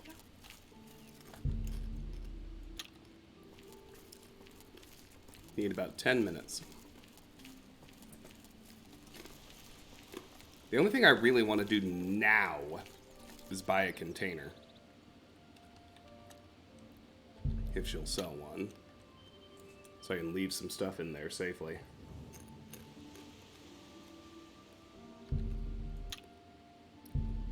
Maybe 9 a.m.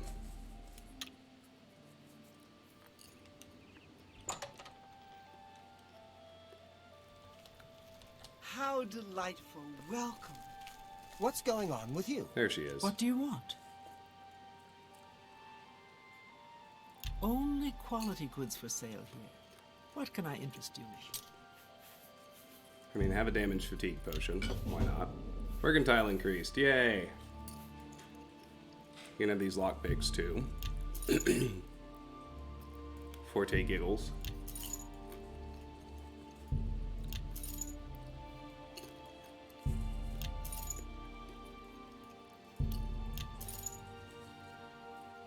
Welcome back, Eastport. Glad you got home safe.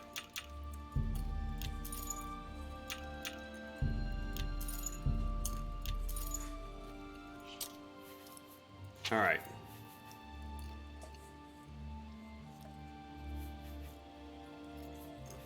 I need to make some money. Thank you. Come again. You too. Wonder about the others.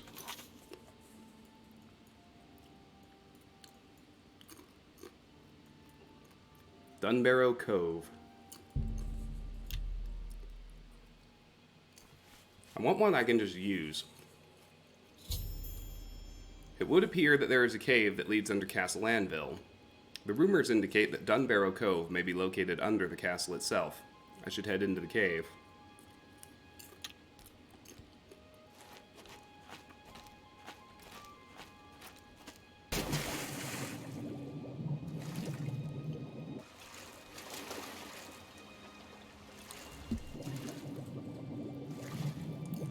I just need a safe storage container. Smuggler's Cave.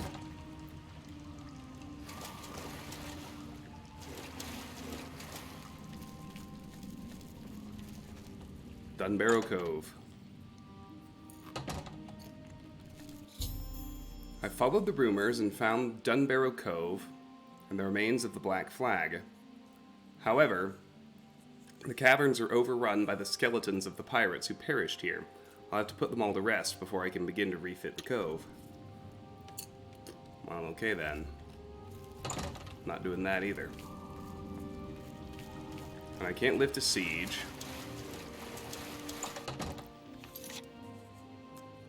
What's the other one? Deep Scorn Hollow.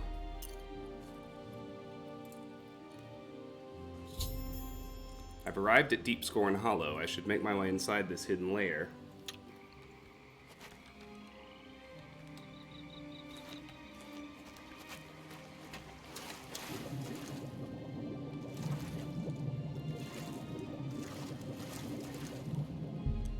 Door opened with Deep Scorn Hollow key.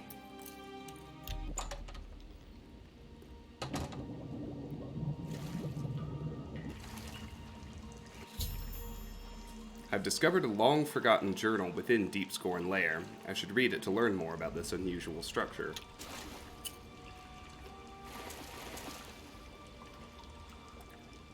Greywan's Journal. After reading the journal, I've learned that I can acquire everything I need to restore this place to its original state from Rowley Eardwolf at the Walnut Inn just outside the Imperial City. Turdus, 18 Rain's Hand, 3rd Era, 421. Sithis speaks to me. He does not use words, but I can hear his voice. Echoes of darkness spring from his lips and tell me what I must do. The Dark Brotherhood must be purged of its clean-blooded vermin, and a new order must take the reins. The time is nigh for the vampire to claim his rightful place as the true hands of Sithis. I have secured the help of many of my kin, and soon we shall spread like a cold fog through the ranks and make the group our own. Soon Sithis will give the sign, the time will be right, and the Crimson Scars will strike. Loridus, 21 Rain's Hand, 3rd Era, 421. We are betrayed. That curse, Solarian, has made true our plans to the fingers, and we have been discovered. The Brotherhood struck as we slept, not even giving the Scars a chance to fight back. Using their silver weapons, they pierced the heart of many of my brothers. The screams I could hear, as they turned to dust, still echo within my mind. I was able to dispatch 2 of the purebloods that fell upon me, and before they could send more, I made good my escape. I must find a place to hide, to recover from this blow. I will make my way south to Deep Scorn Hollow, my old hideaway from when I was but a novice. There I will make my dark plans, and we shall see who Sithis truly favors. Tyrtus, 21 Second Seed, 3rd Era, 421. It's been nearly a month, and yet none of my brethren has returned to the fold. What puzzles me is why I have not heard from my lord. Sithis hasn't spoken to me since that dark night. What have I done to displease him? I have slain many since then, and poured their lifeblood on his altar, but still he remains silent.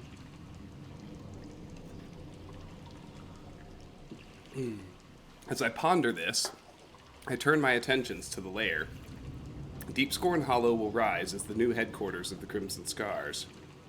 But it must be prepared. So much to do. Loridus, 1 Mid-Year, 3rd Era, 421. The lair has improved much. I was fortunate to find Rowley Eardwolf at the Walnut Inn outside of the Imperial City, another Scar who had escaped the Night of Slaughter. He now does his dark work, acquiring the tools I need to bring Deep Scorn Hollow back to its former glory. I must remember him in the future should I ever need these items again. Midas, 17 Sun's Height, 3rd Era, 421. All along I was mistaken. All along, I was the blight upon Sithis and his dark name. Tonight he spoke to me, and again I learned of his displeasure. Again I heard no words, but I knew the meaning. I was meant to take blood, to spill blood, but never to taste blood. My sanguine ways have offended my lord. I must cleanse myself of this filth. I must find a way. Tyrtus, 30 suns height, 3rd era 421. I have found it. My lord will be pleased. My answer lies with the purge blood salts. Yes, I will bathe in these tonight and free myself from my old ways. Hail Sithis, dark ruler, soon I will be your only true disciple. I just need to know if there's a container in here. A container of safe storage. I can leave some stuff.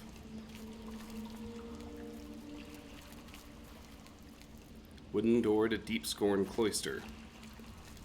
Well, let me look around here first.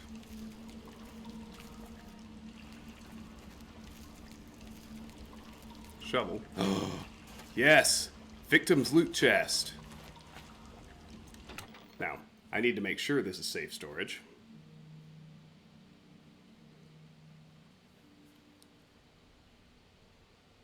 Give me a second.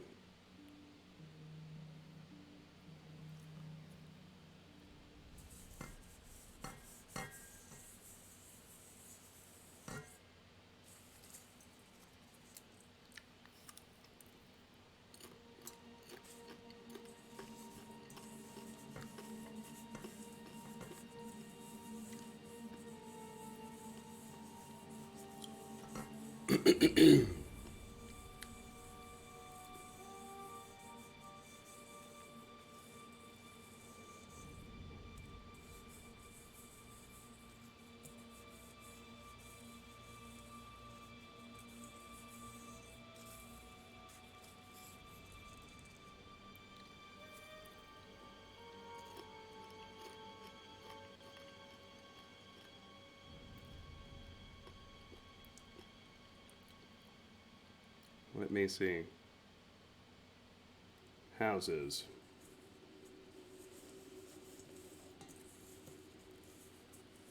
Yeah, containers in player homes are safe, generally.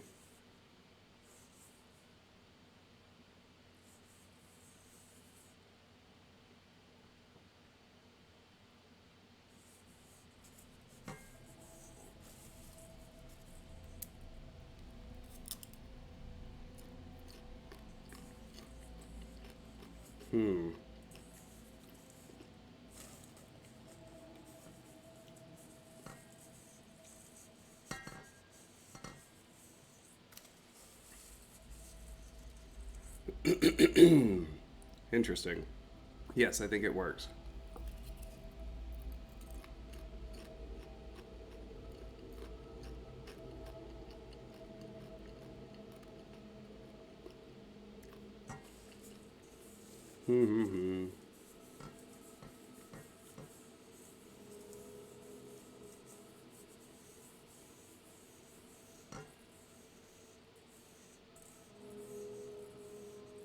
Do.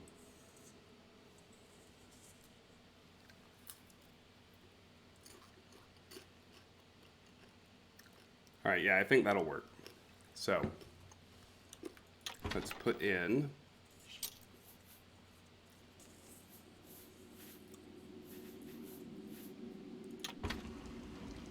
I'm gonna make a hard save here, just in case.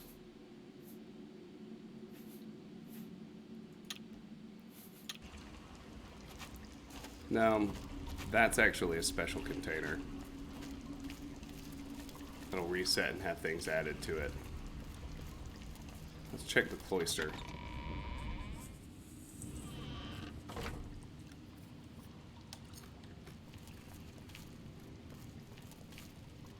Well, that's nice.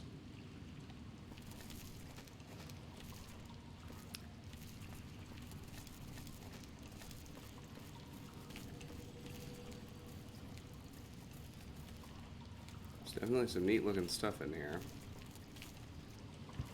Not entirely sure what it does. Font of renewal.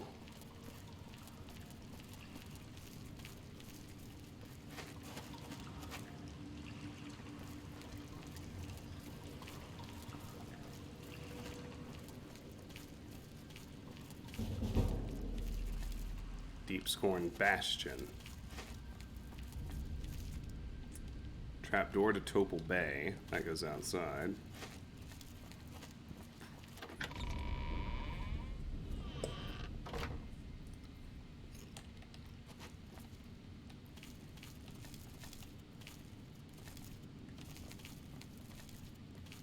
Deep Scorn Shrine.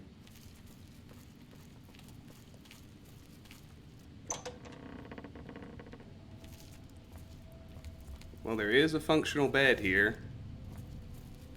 I can warp over here to sleep if I need to.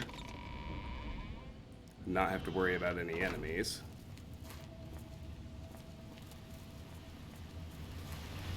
Whoa.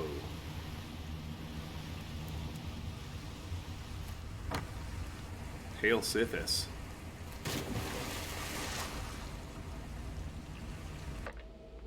Crimson Eviscerator. Oh, wow.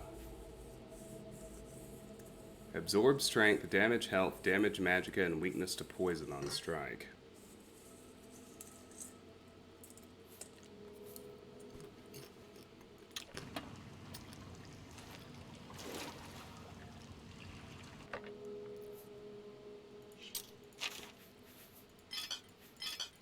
Alright, I have to think my stuff's going to be safe in here.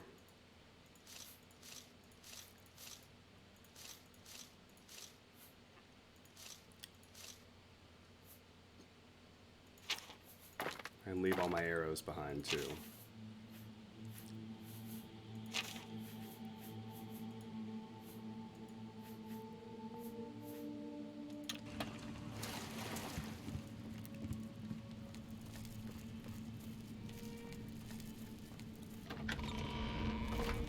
Yeah, not carrying my alchemy stuff with me, obviously making a big difference. Alright, let's head back to Fatback Cave.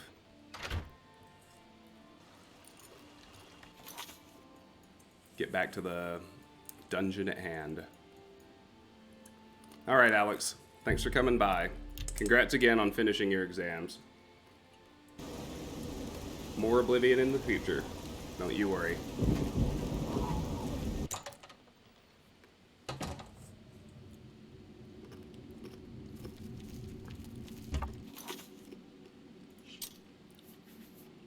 Blades at 42, heavy armor's at 27.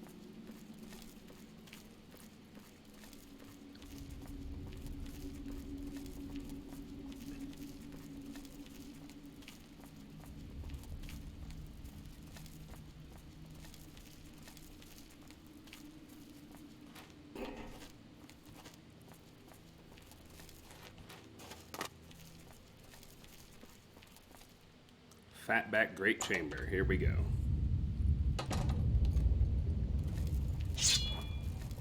Oh wow, it's midnight. I should probably go to bed after this one. This dungeon, I mean. Heavy armored, 28.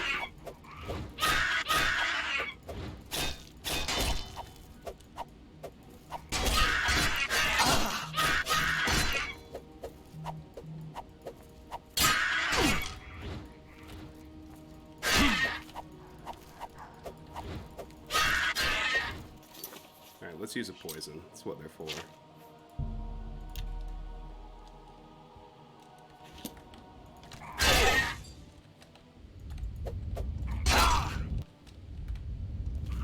Oh, come on.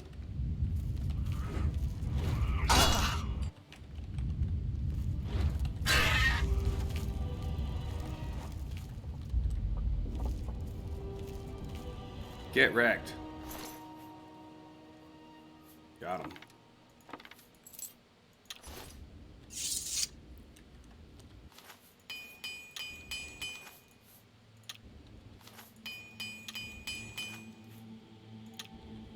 Hey, check it out. My armor rating went up. Raising skills actually does matter. Go figure. Where's his weapon?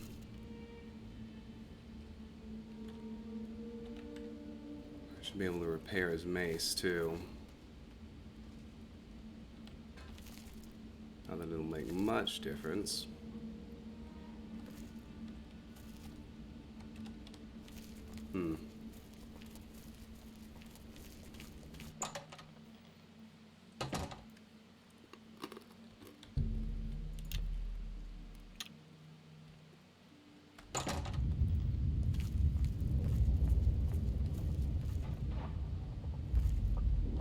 Big freaky ambient noise in here.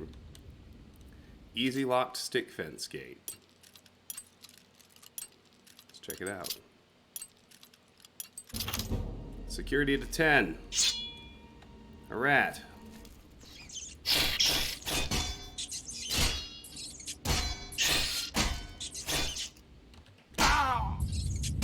Nibble, nibble. Come on, buddy.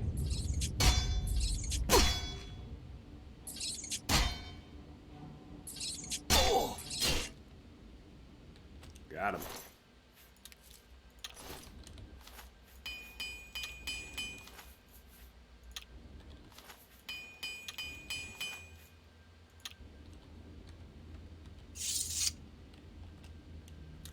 Potato. Move the rat. Get the lettuce. Dead captive. All I really want's the gold.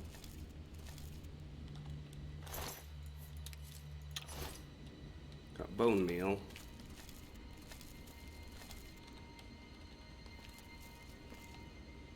So we'll go down there first.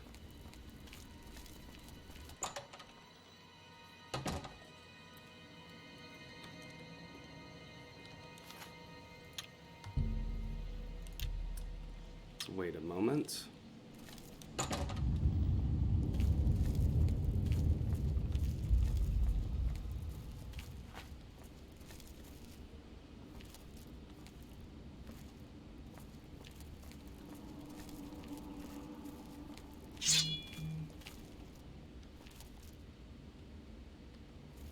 Hi. My willpower has been regained. That's a hell of a trick.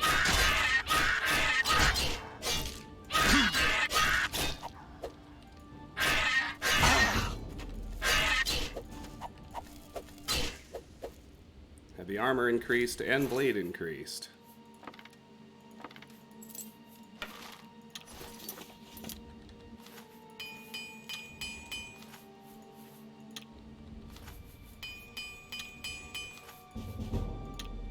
And armorer.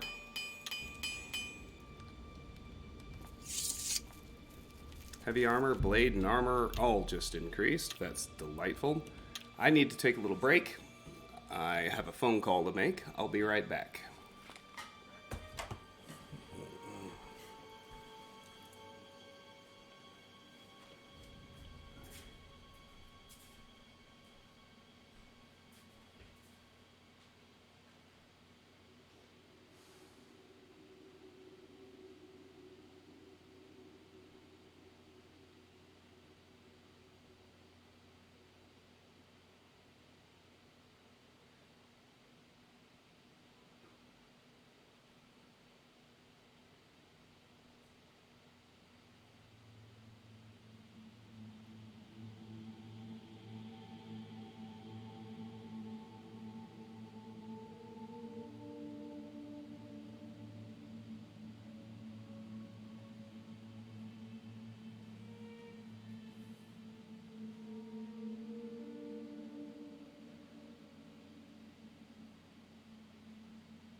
Well, the bad news is the dog went nuts.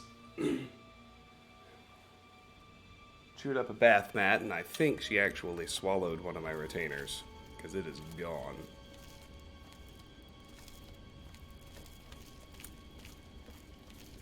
Oh well, what can you do? Alright. Let's see about finishing off this dungeon. Nice.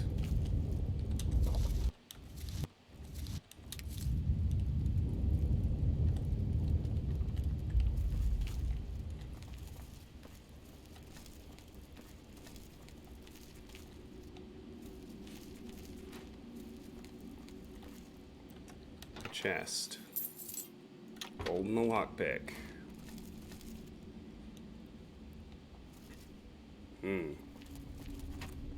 Let's get these mushrooms.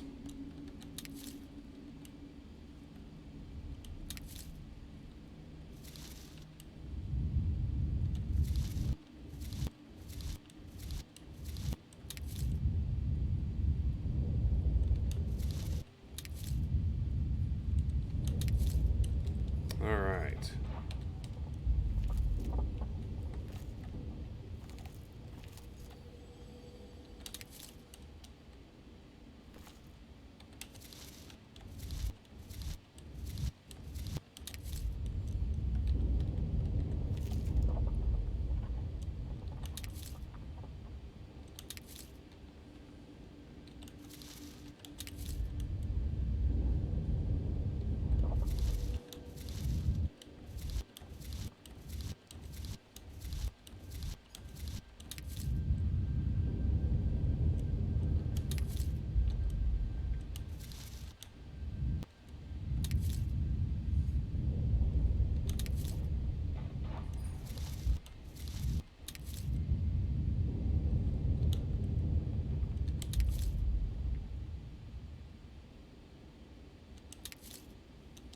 All right.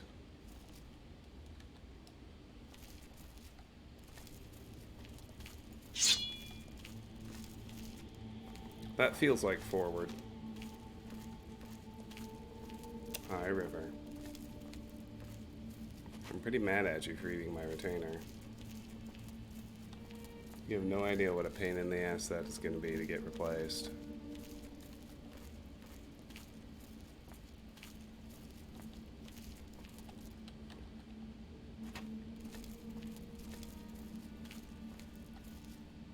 Two goblins. Oh shoot.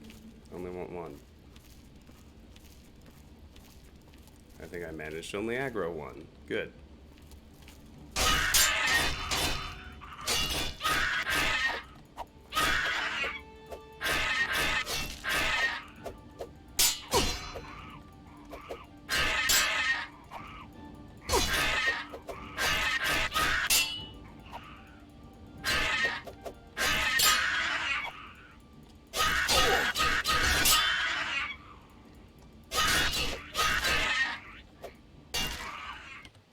Winemill, thank you for the raid. Welcome, welcome, welcome. Hello, raiders. How's everyone doing?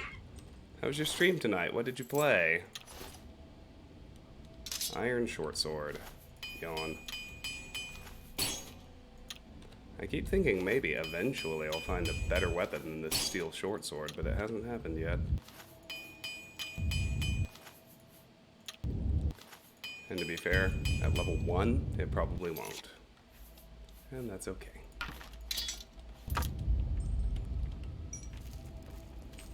Hi, Papa Smurf. Hi, Jiggly. Dead by Daylight. How was it tonight? Do more winning? Have you gotten any better since last time we talked?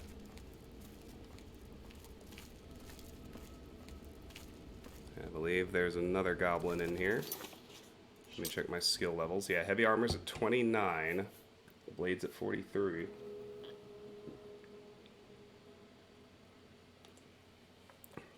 Oh my gosh! Well, thank you so much for the sub. I really appreciate the support. Thank you very, very much. The killers are really sweaty and toxic. That sounds irritating.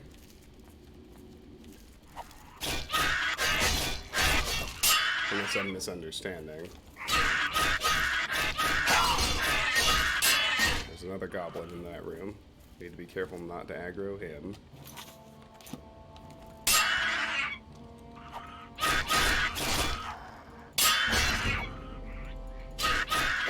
Alright, heavy armor's at 30.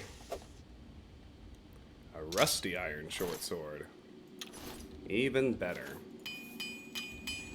Alright, repair the gear.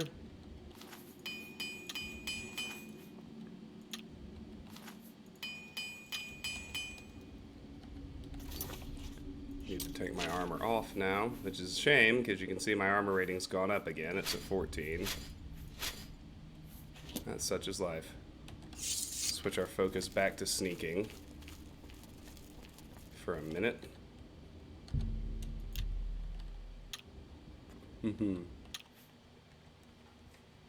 You know this game would aggravate you because arrows weigh things. I mean, that's true. They do. To be fair, it aggravates me sometimes too. I had to take a long break just to go track down some storage. Leave some stuff behind. So, I understand being annoyed, for sure. A battered crate. Alright, let's see what we find.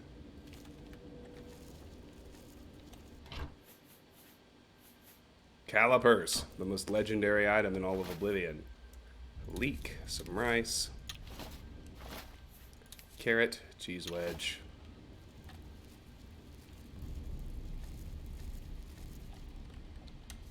The thing that has really been aggravating me is the fact that you have a failure rate when you try to do something as simple as pick a mushroom or a flower. I'm playing this game on maximum difficulty, so the game alchemy and the ability to make poisons is a really important way to solve the difficulty problem and still keep my damage at levels that can handle the enemies. So I really need all the potion ingredients I can get. And this asinine mechanic where I successfully harvest an ingredient less than half the time. It's just very bothersome to me.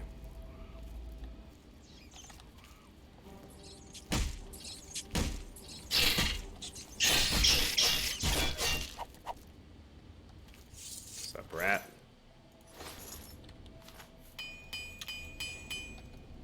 Well, we got him. That wasn't exactly a masterclass in sneaking. That's alright.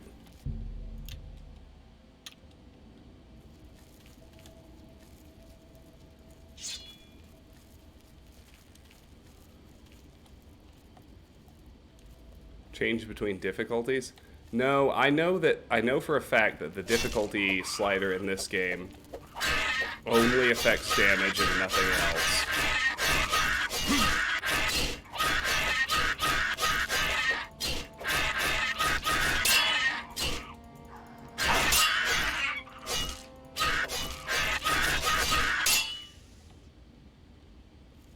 There we go. All right.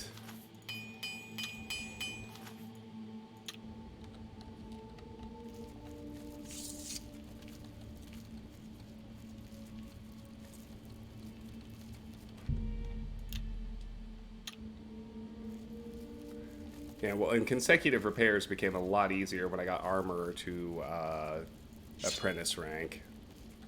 The failure rate on your repair hammers gets cut in half when you get to that level. We got another goblin here.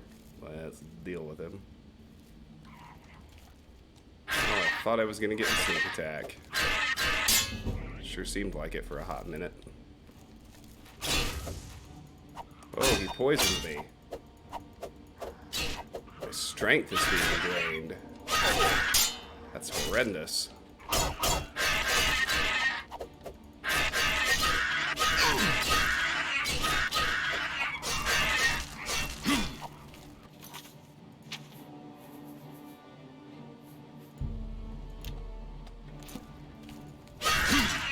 Oh shoot, I knew that was gonna happen.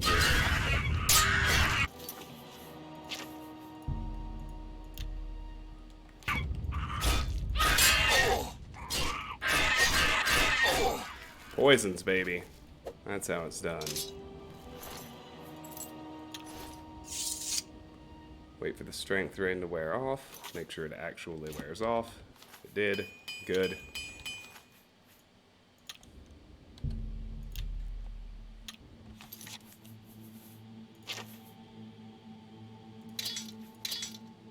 Now then. How's Sneak doing? Blade's at 44. Sneak is well on its way to 36. Not too bad. Alright. Is there really nothing in this room? Just a bunch of fighting? Looks that way. Okay. I mean, it's not unheard of.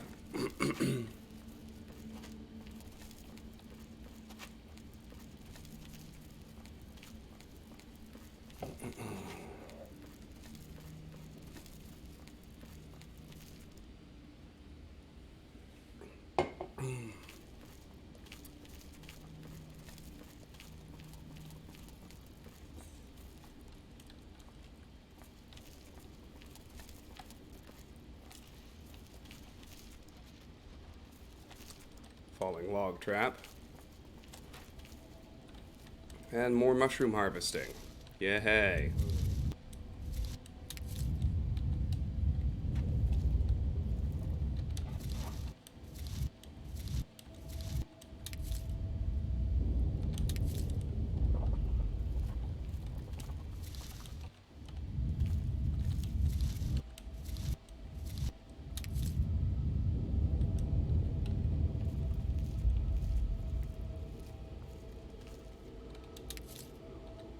Hey, consecutive harvests. When was the last time that happened?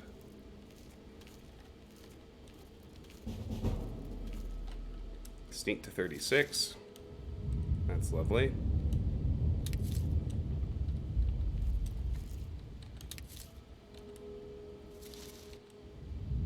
So many mushrooms in this one.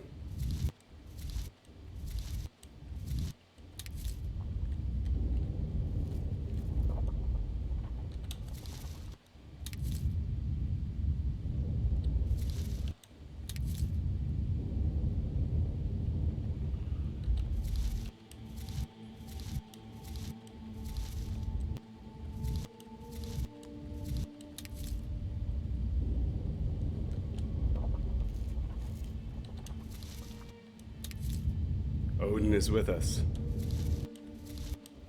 No doubt. 3 in a row. Oh, shoot.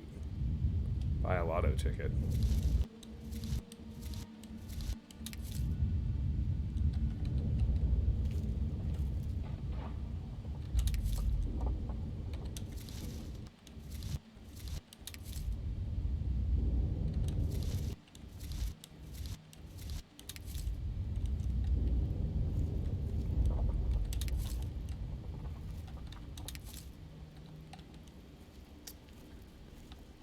I have deduced that there is a goblin on the upper level, and we are avoiding being detected by sneaking down here.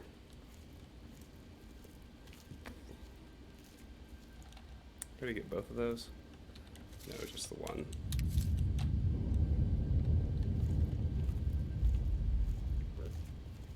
That side is empty.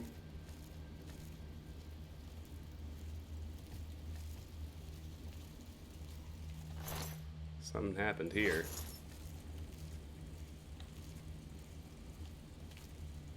This place looks downright inhabited. Or at least it was at one point. Rusty iron short sword. Bunch of gold. And a guide to the Imperial City. That's a new book. Alicia Otis's Guide to the Imperial City. Praise Akatosh. Bless the Empire and all its people. My name is Alicia Otis, and I'd like to tell you all about the Imperial City. The Imperial City. Who do you think lives in the Imperial City? Uriel Septim, Emperor of Tamriel, Defender of the Faith, and descendant of the sainted Tiber Septim, Lord Talos, the holy god of state and law, in our blessed 9 divines. All know the Emperor to be a good and holy man, for he may often be seen in the Temple of the One, making his devotions to the 9 divines in the communion of saints. And where does he live? In the Imperial Palace, in the center of the Imperial City, in the white gold tower which was built many ages ago by the godless, Daedra-loving Aliens. How fine it is that the stones raised high by this ancient evil empire are now reconsecrated as a monument to imperial justice and piety. People who visit the Imperial Palace like to walk among the graves of saints and counts, battle mages and emperors, and gaze with wonder upon White Gold Tower, which can be seen from any place within the city. The Elder Council chamber here cannot be entered, and though you may marvel at their curious ancient armors, you will soon want to be away from the rude and discourteous Imperial guards. Imperial City Districts. The Imperial City is divided into 10 districts. At the center is the Imperial Palace. The other districts are grouped around the palace. To the northwest is Elven Gardens, a pleasant residential district. Continuing Widdershins, the Talos district, an exclusive residential area, lies to the west. To the southwest is the Temple district, and beyond it, outside the walls, the filthy and bad-smelling Waterfront district. To the southeast lies the Arboretum, and beyond that, outside the walls, the infamous Arcane University of the Mages Guild. To the east is the notorious Arena District, and last, to the northeast of the palace, lies the Market District, where anything may be bought, and beyond the Market District, outside the city walls, the Imperial Prison. The Temple District. I live in the Temple District of the Imperial City, and it is a very pretty place. You are welcome to visit me, my husband, and daughter when you come to worship at the Temple of the One. This district is very pretty, and only pleasant and well-bred persons live here, though, as in all parts of the city, beggars are a constant problem. The Arboretum. In this beautiful garden you will find the famous statues of the 9 divines. In the center you will find the statue of Lord Talos, Emperor Tiber Septim. But is it right that Talos should have this place of honor rather than Akatosh, King of Gods? It is the scheming pride of the Elder Council who sought favor with the sons of Talos that is responsible for this shameful error. The Market District. You will find crowds of people waiting outside the doors of the Office of Imperial Commerce to make their complaints about being cheated by some merchant. It is a very dirty place. Piles of crates lie around in untidy heaps, unwholesome toadstools and fungus grow in clumps, and the cobbles are slimy and encrusted with filth. If you may send your servant rather than visit yourself, it would be far better. Arcane University. This place is unspeakably dirty and unkempt, no better than a slum. You will never find the students or wizards outside in the air, for they are squatting in their dark dungeons, poring over profane texts and making crabbed scribbles on scrolls. Within the Archmage's Tower is hidden the Imperial Orrery, which the mages use to study the sky. Such fools! Why do they not look on the glory of creation itself and give praise to the 9 as they ought, rather than squat and peer at such a ridiculous and expensive machine? The mages are said to have a great library of precious books, but they jealously hoard them for themselves. This is no loss for the righteous, for these books are surely full of wicked nonsense. This game's always intrigued you, haven't touched it in forever. I highly recommend it. It's been several years since I played it until finally deciding to broadcast a run starting today, and I'm having a blast. I forgot how good it is. Imperial Waterfront.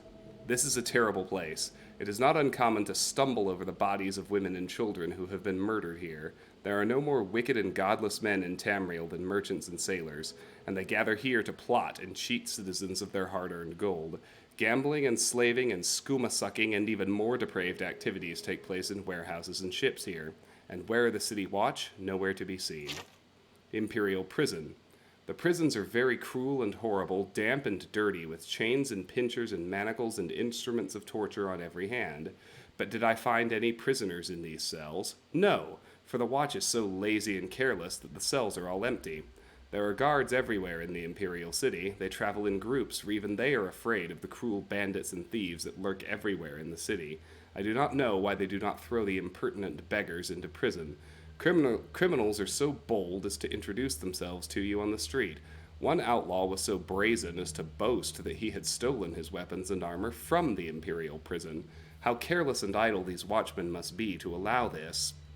They know no shame, for the wicked officers of the watch are corrupt, and accept gold from the hands of the very people they are supposed to place behind bars. The Arena. I will not tell you about this place, for you have no need to visit it. Only idle or foolish persons come here to throw their money away on games of chance, or to spill their own blood when they would better devote themselves to exterminating the armies of robbers and beggars that swarm in the streets. May the 9 bless you and keep you. Well, she's certainly a peach. Seems like a peach, doesn't she? Okay, we got bedrolls here.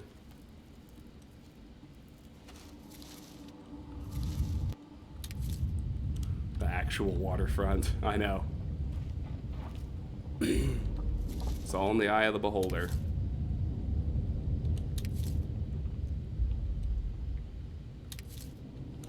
Alright. I think that was sneak going up again. Very good, 37.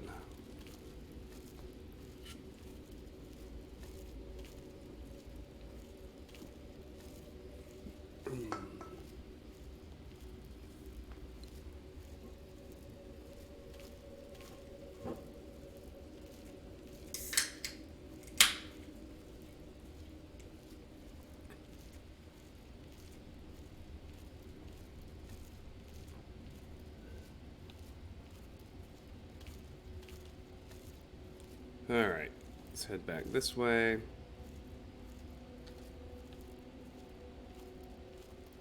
Anytime you're getting that notification, I think it behooves you to sneak, and you will make gains in your skill when you do. If I stop seeing that and become able to rest again, it'll be time to get up and run.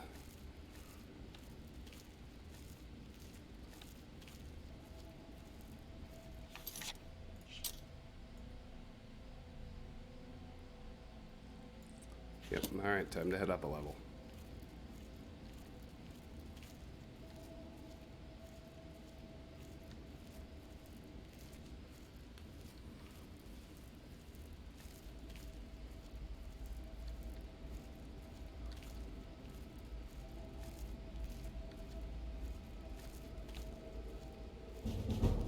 Boom!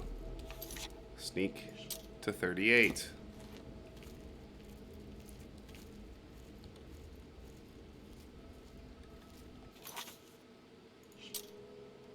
Alright, this is a tiny little side room.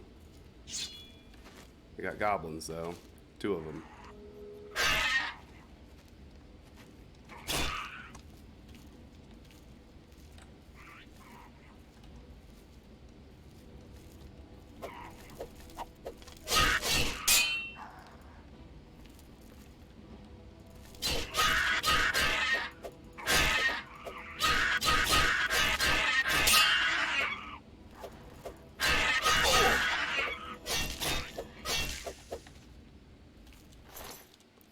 Got him. And there's his iron dagger. I can repair everything. Armor went up. It is at 27 now.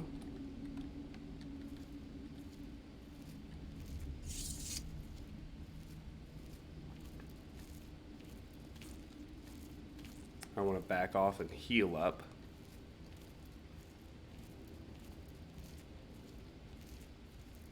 Before going back in and dealing with that second one that was in there.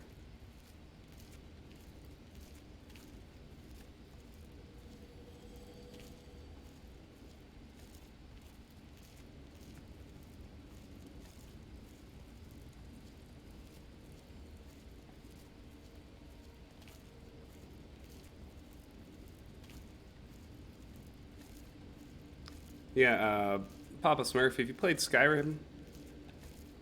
Skyrim is the sequel to this game, which in turn is the sequel to Morrowind, which is actually, and Morrowind is actually the 3rd game in the series, which is kind of wild. But the first 2 are so old and so archaic. I find it very difficult to recommend them. Morrowind, Oblivion, and Skyrim, they're very different from each other. They also definitely have some common threads that mark them out as Elder Scrolls games, but I really like all 3, kind of depending what mood you're in. There's certain things that I think each one does the best relative to the others. Oblivion definitely has the best faction quest lines of all three, among other things. What's up, buddy? I want my sneak attack.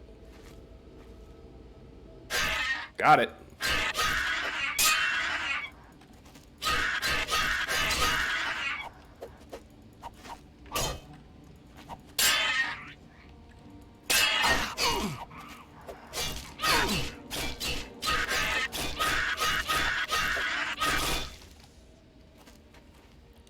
Iron dagger. He doesn't have anything else. It's alright. Prepare the stuff. Drop the stupid dagger. And now we can heal here. And harvest mushrooms! The most challenging thing in the entire game. Mushroom harvesting. An easy locked chest. Delightful.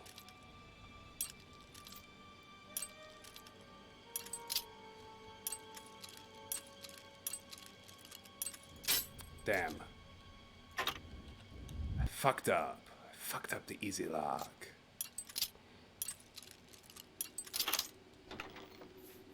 There we go. 15 gold.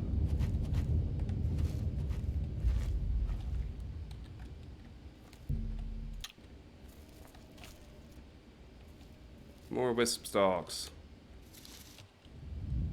Whoa. Didn't want that.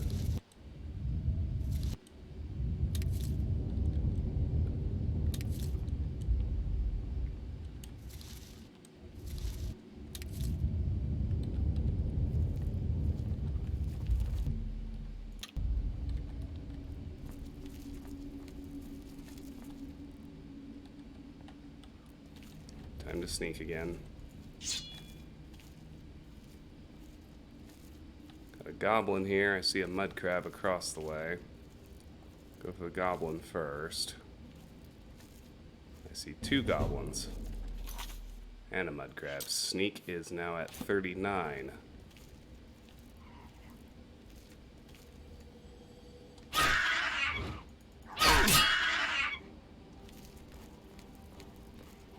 Come on, buddy.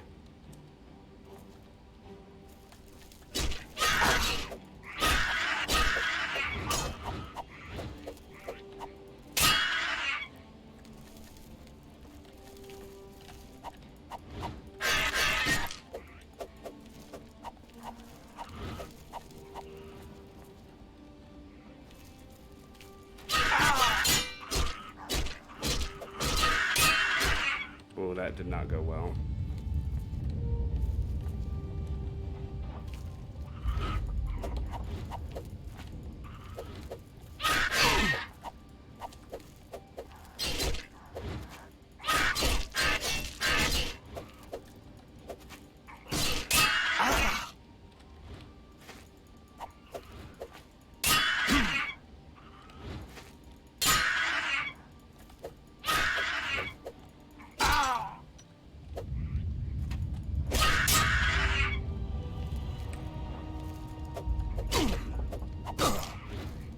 Alright, time for a poison. These mace ones they seem stronger than their buddies. He did.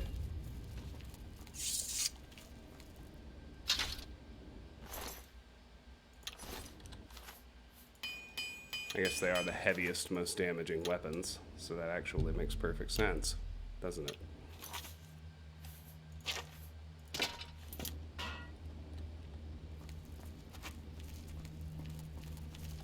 Alright, here we go.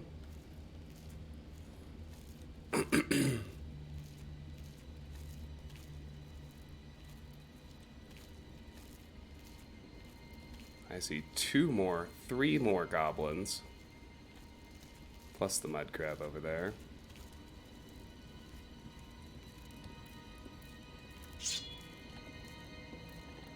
The other fun thing, not only can I sneak already,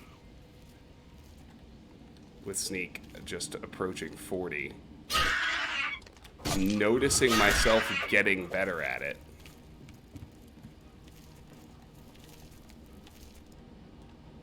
Did he fall down? He did, didn't he? Nope. Oh, he got his bow out. Nice.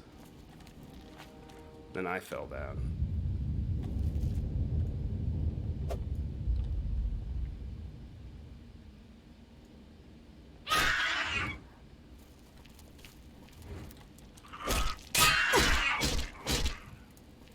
Come on back. Oh, he's going for his bow.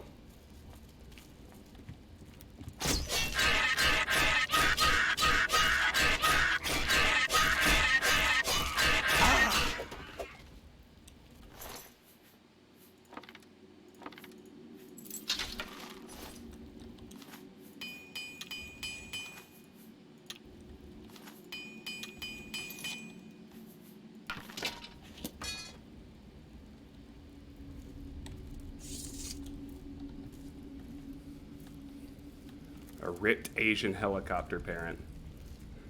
Yeah, no. And part of that is that there are a lot of mechanics built in. Like, you sneak better when you're not wearing any armor. You sneak better when you're not wearing any boots. You sneak better when you move slowly.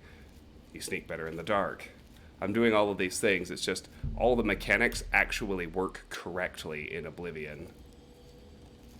In all the ways that they did not in Morrowind.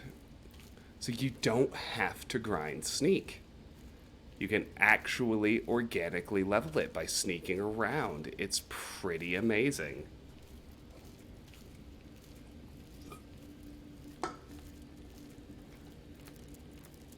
I'm not used to it. Clearly. I keep yakking about how amazing it is.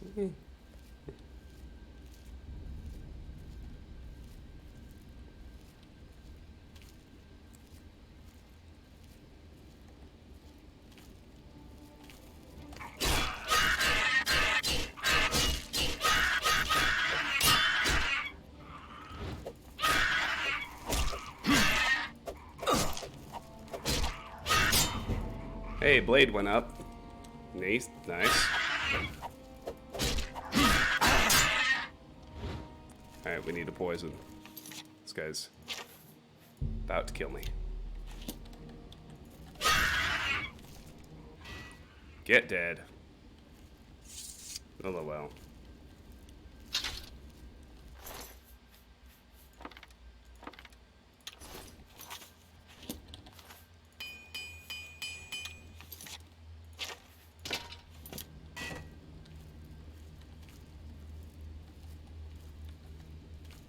Sneak around. If you get caught, mage. Right? Makes sense.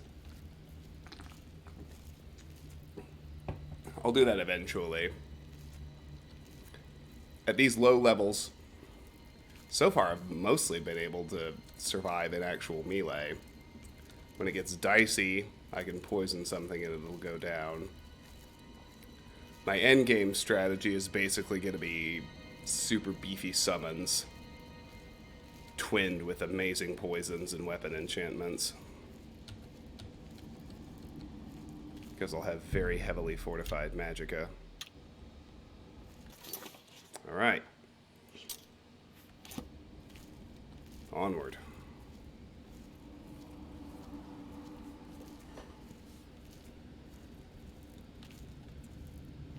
I'm not that tired, but I need to go to bed.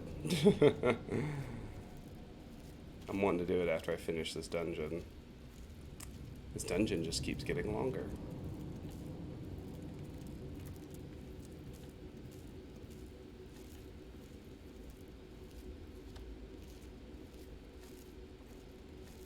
Hello, mud crab.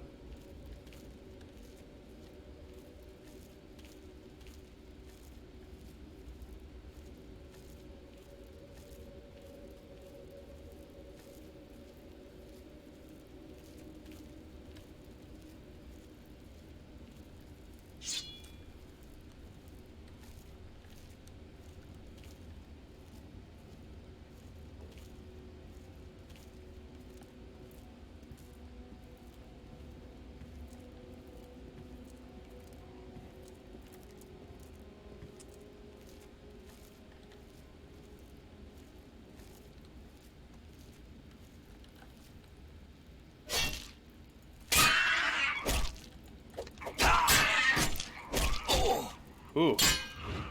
He's rocking me.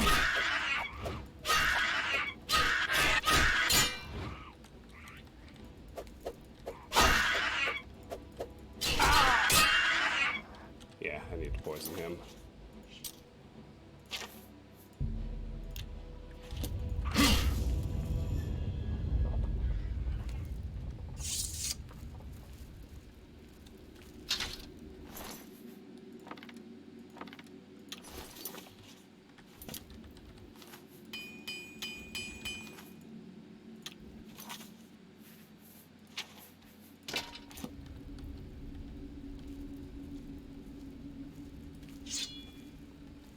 A mud crab.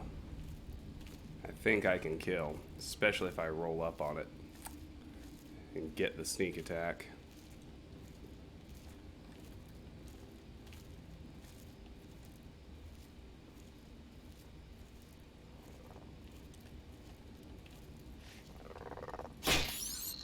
Close. Not really.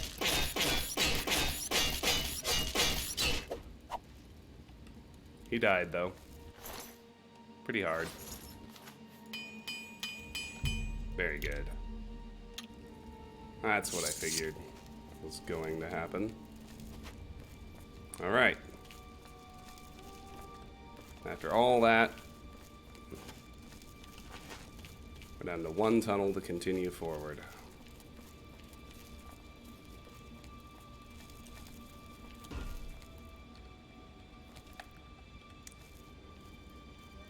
We have nearby enemies again.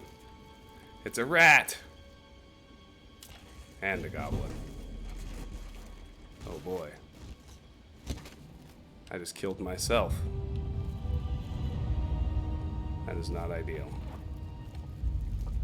This is not the way.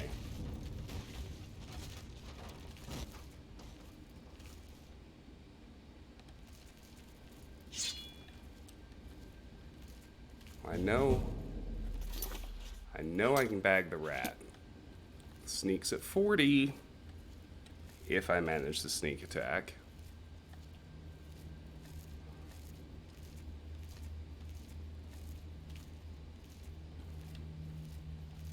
That was wild.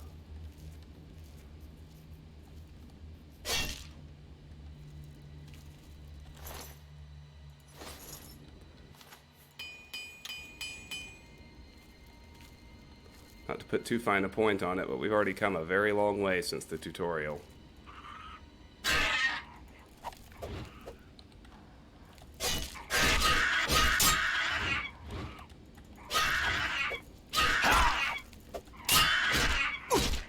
Poison. No shame.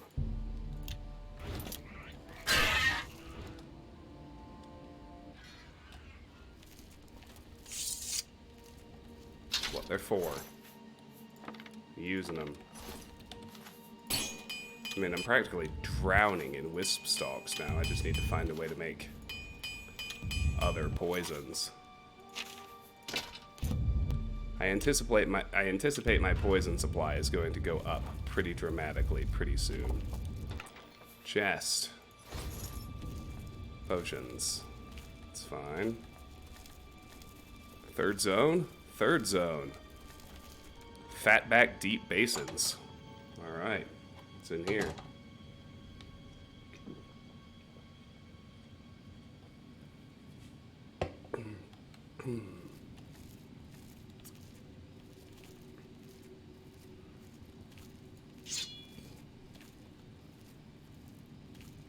Yes, more rats and goblins.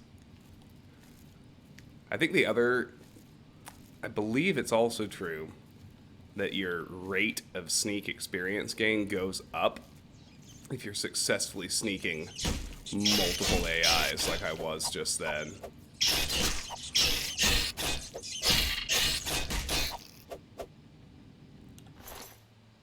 Although, not for long. Still, though. Look at this, I'm even winning fights with multiple critters.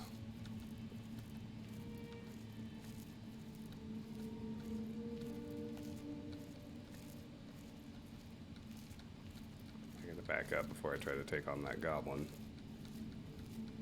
May have to leave the area. Will have to leave the area. It's fine.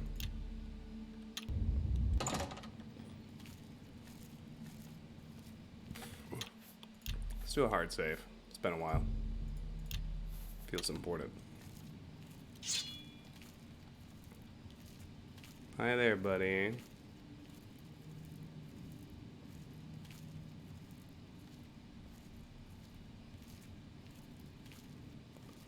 We got more mushroom harvesting to do in here. My favorite.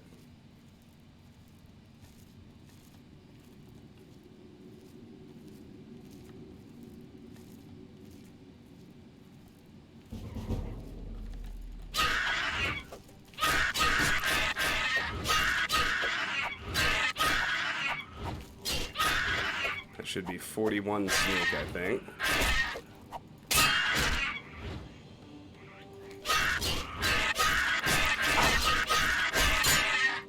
Gonna have nightmares about the mushrooms. Wouldn't surprise me.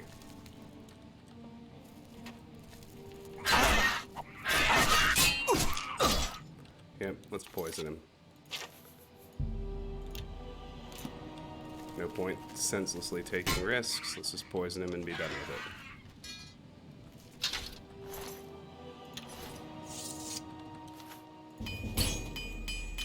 Hey, armor is going up.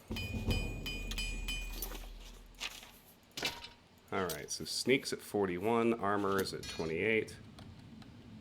These are big improvements. Very easy locked chest. Steel arrows. It's better than iron. Alright, mushrooms. Ugh.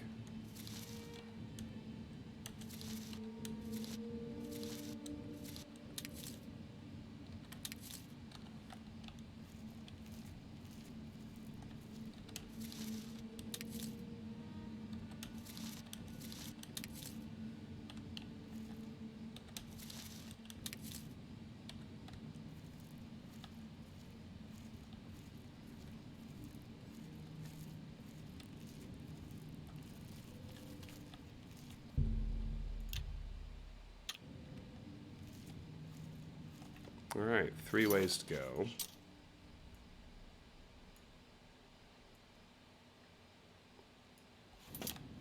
Let's go left first. It's just how I like to do things.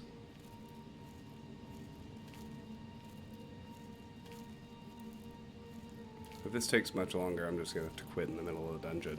I'm actually starting to get sleepy. A responsible person would have gone to bed an hour ago.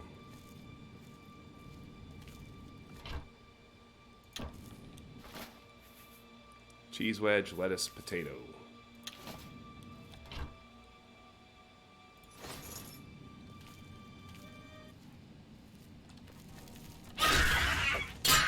Oh no, the strength drain.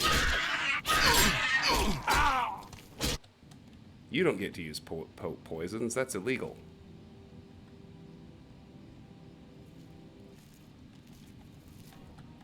Fine. Want a piece of me?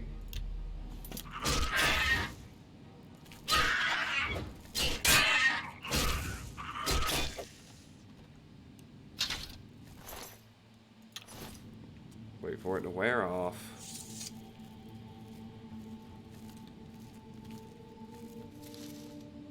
Oh, shoot. I missed one. I missed one. It's the end of the world.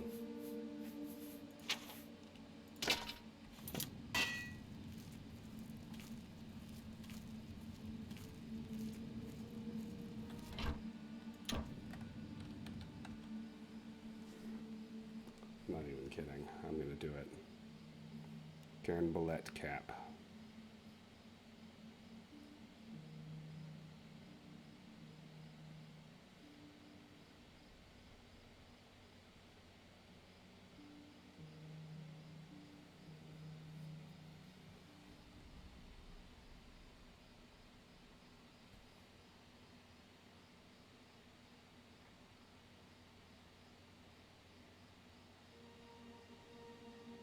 Let's see.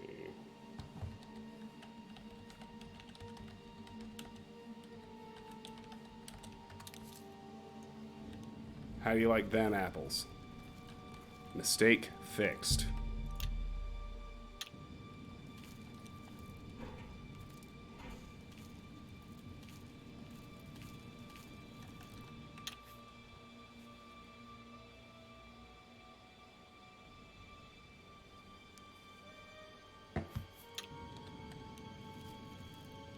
What's up here? Alright, no point in sneaking. Green stain cup cap. That's interesting. 2 ways to go. This way looks like a dead end.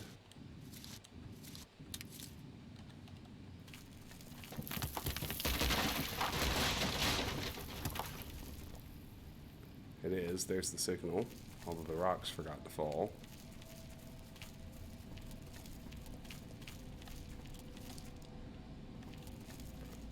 Interesting. Oh, there's one behind me. Dead treasure hunter. Take his gold. Don't have much interest in anything else.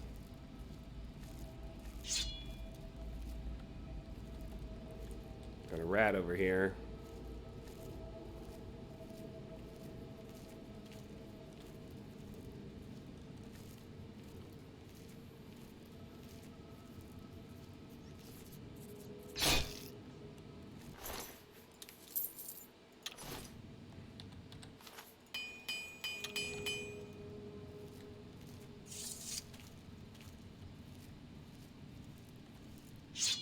And we got a goblin up here.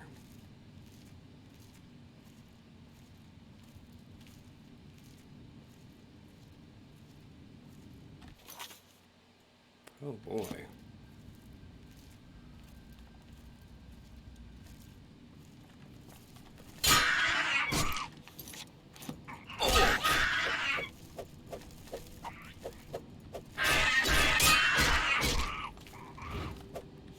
He's losing his fucking mind. Use my last poison on him. It's fine with me.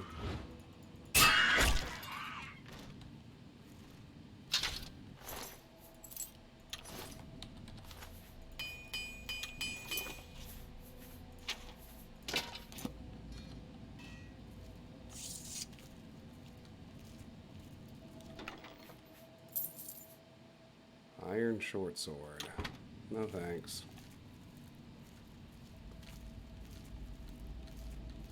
If you even gave me an iron longsword, I might take it. Yeah, oh, I was gonna say, if it's just the crab and the rat, I might go ahead and just try and take him without a heal, but there's a goblin in there, another goblin in there too. We'll sneak away.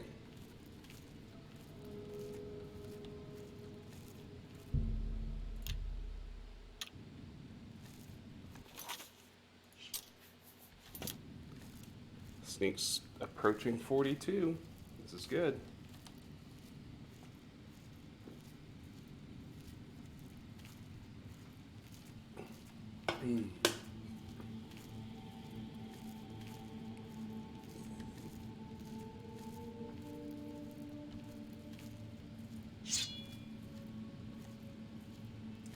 I am out of poisons, so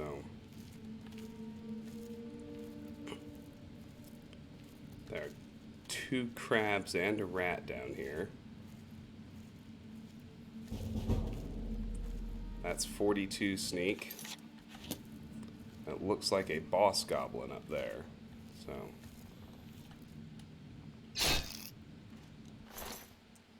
fuck up the rat.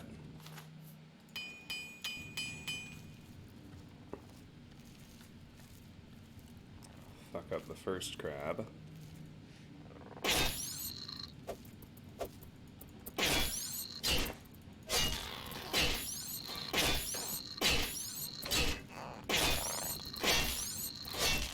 Try and stay sneaky.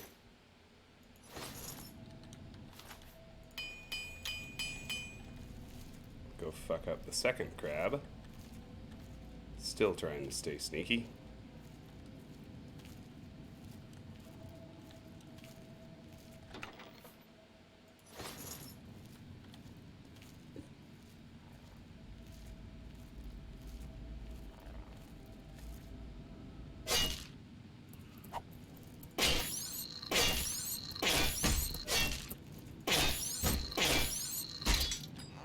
That didn't work.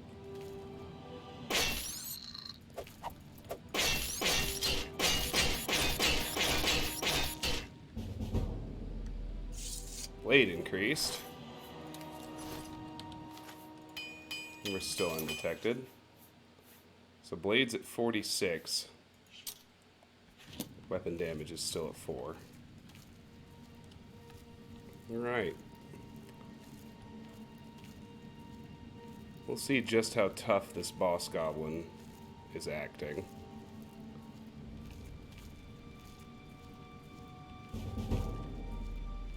There's another sneak increase. Wants me to jump, doesn't it?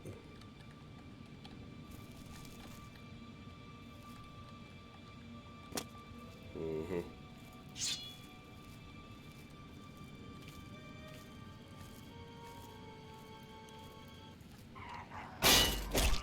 Skirmisher.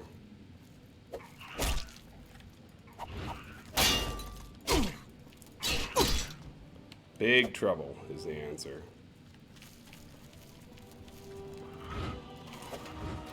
I may need to lead him back to the traps.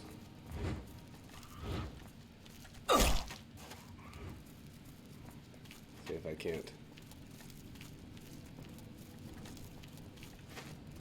convince a spot of the old physics damage to kick in.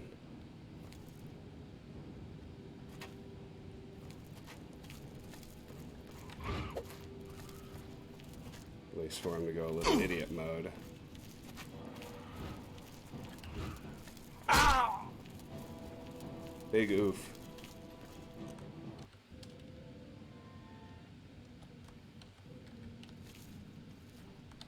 Man, pick a direction.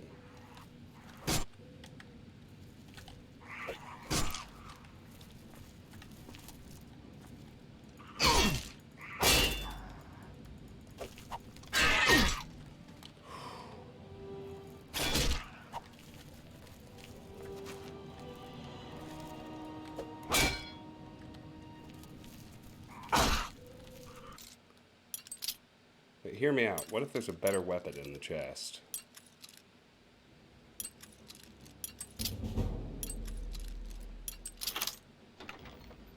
There's not. Dare to dream.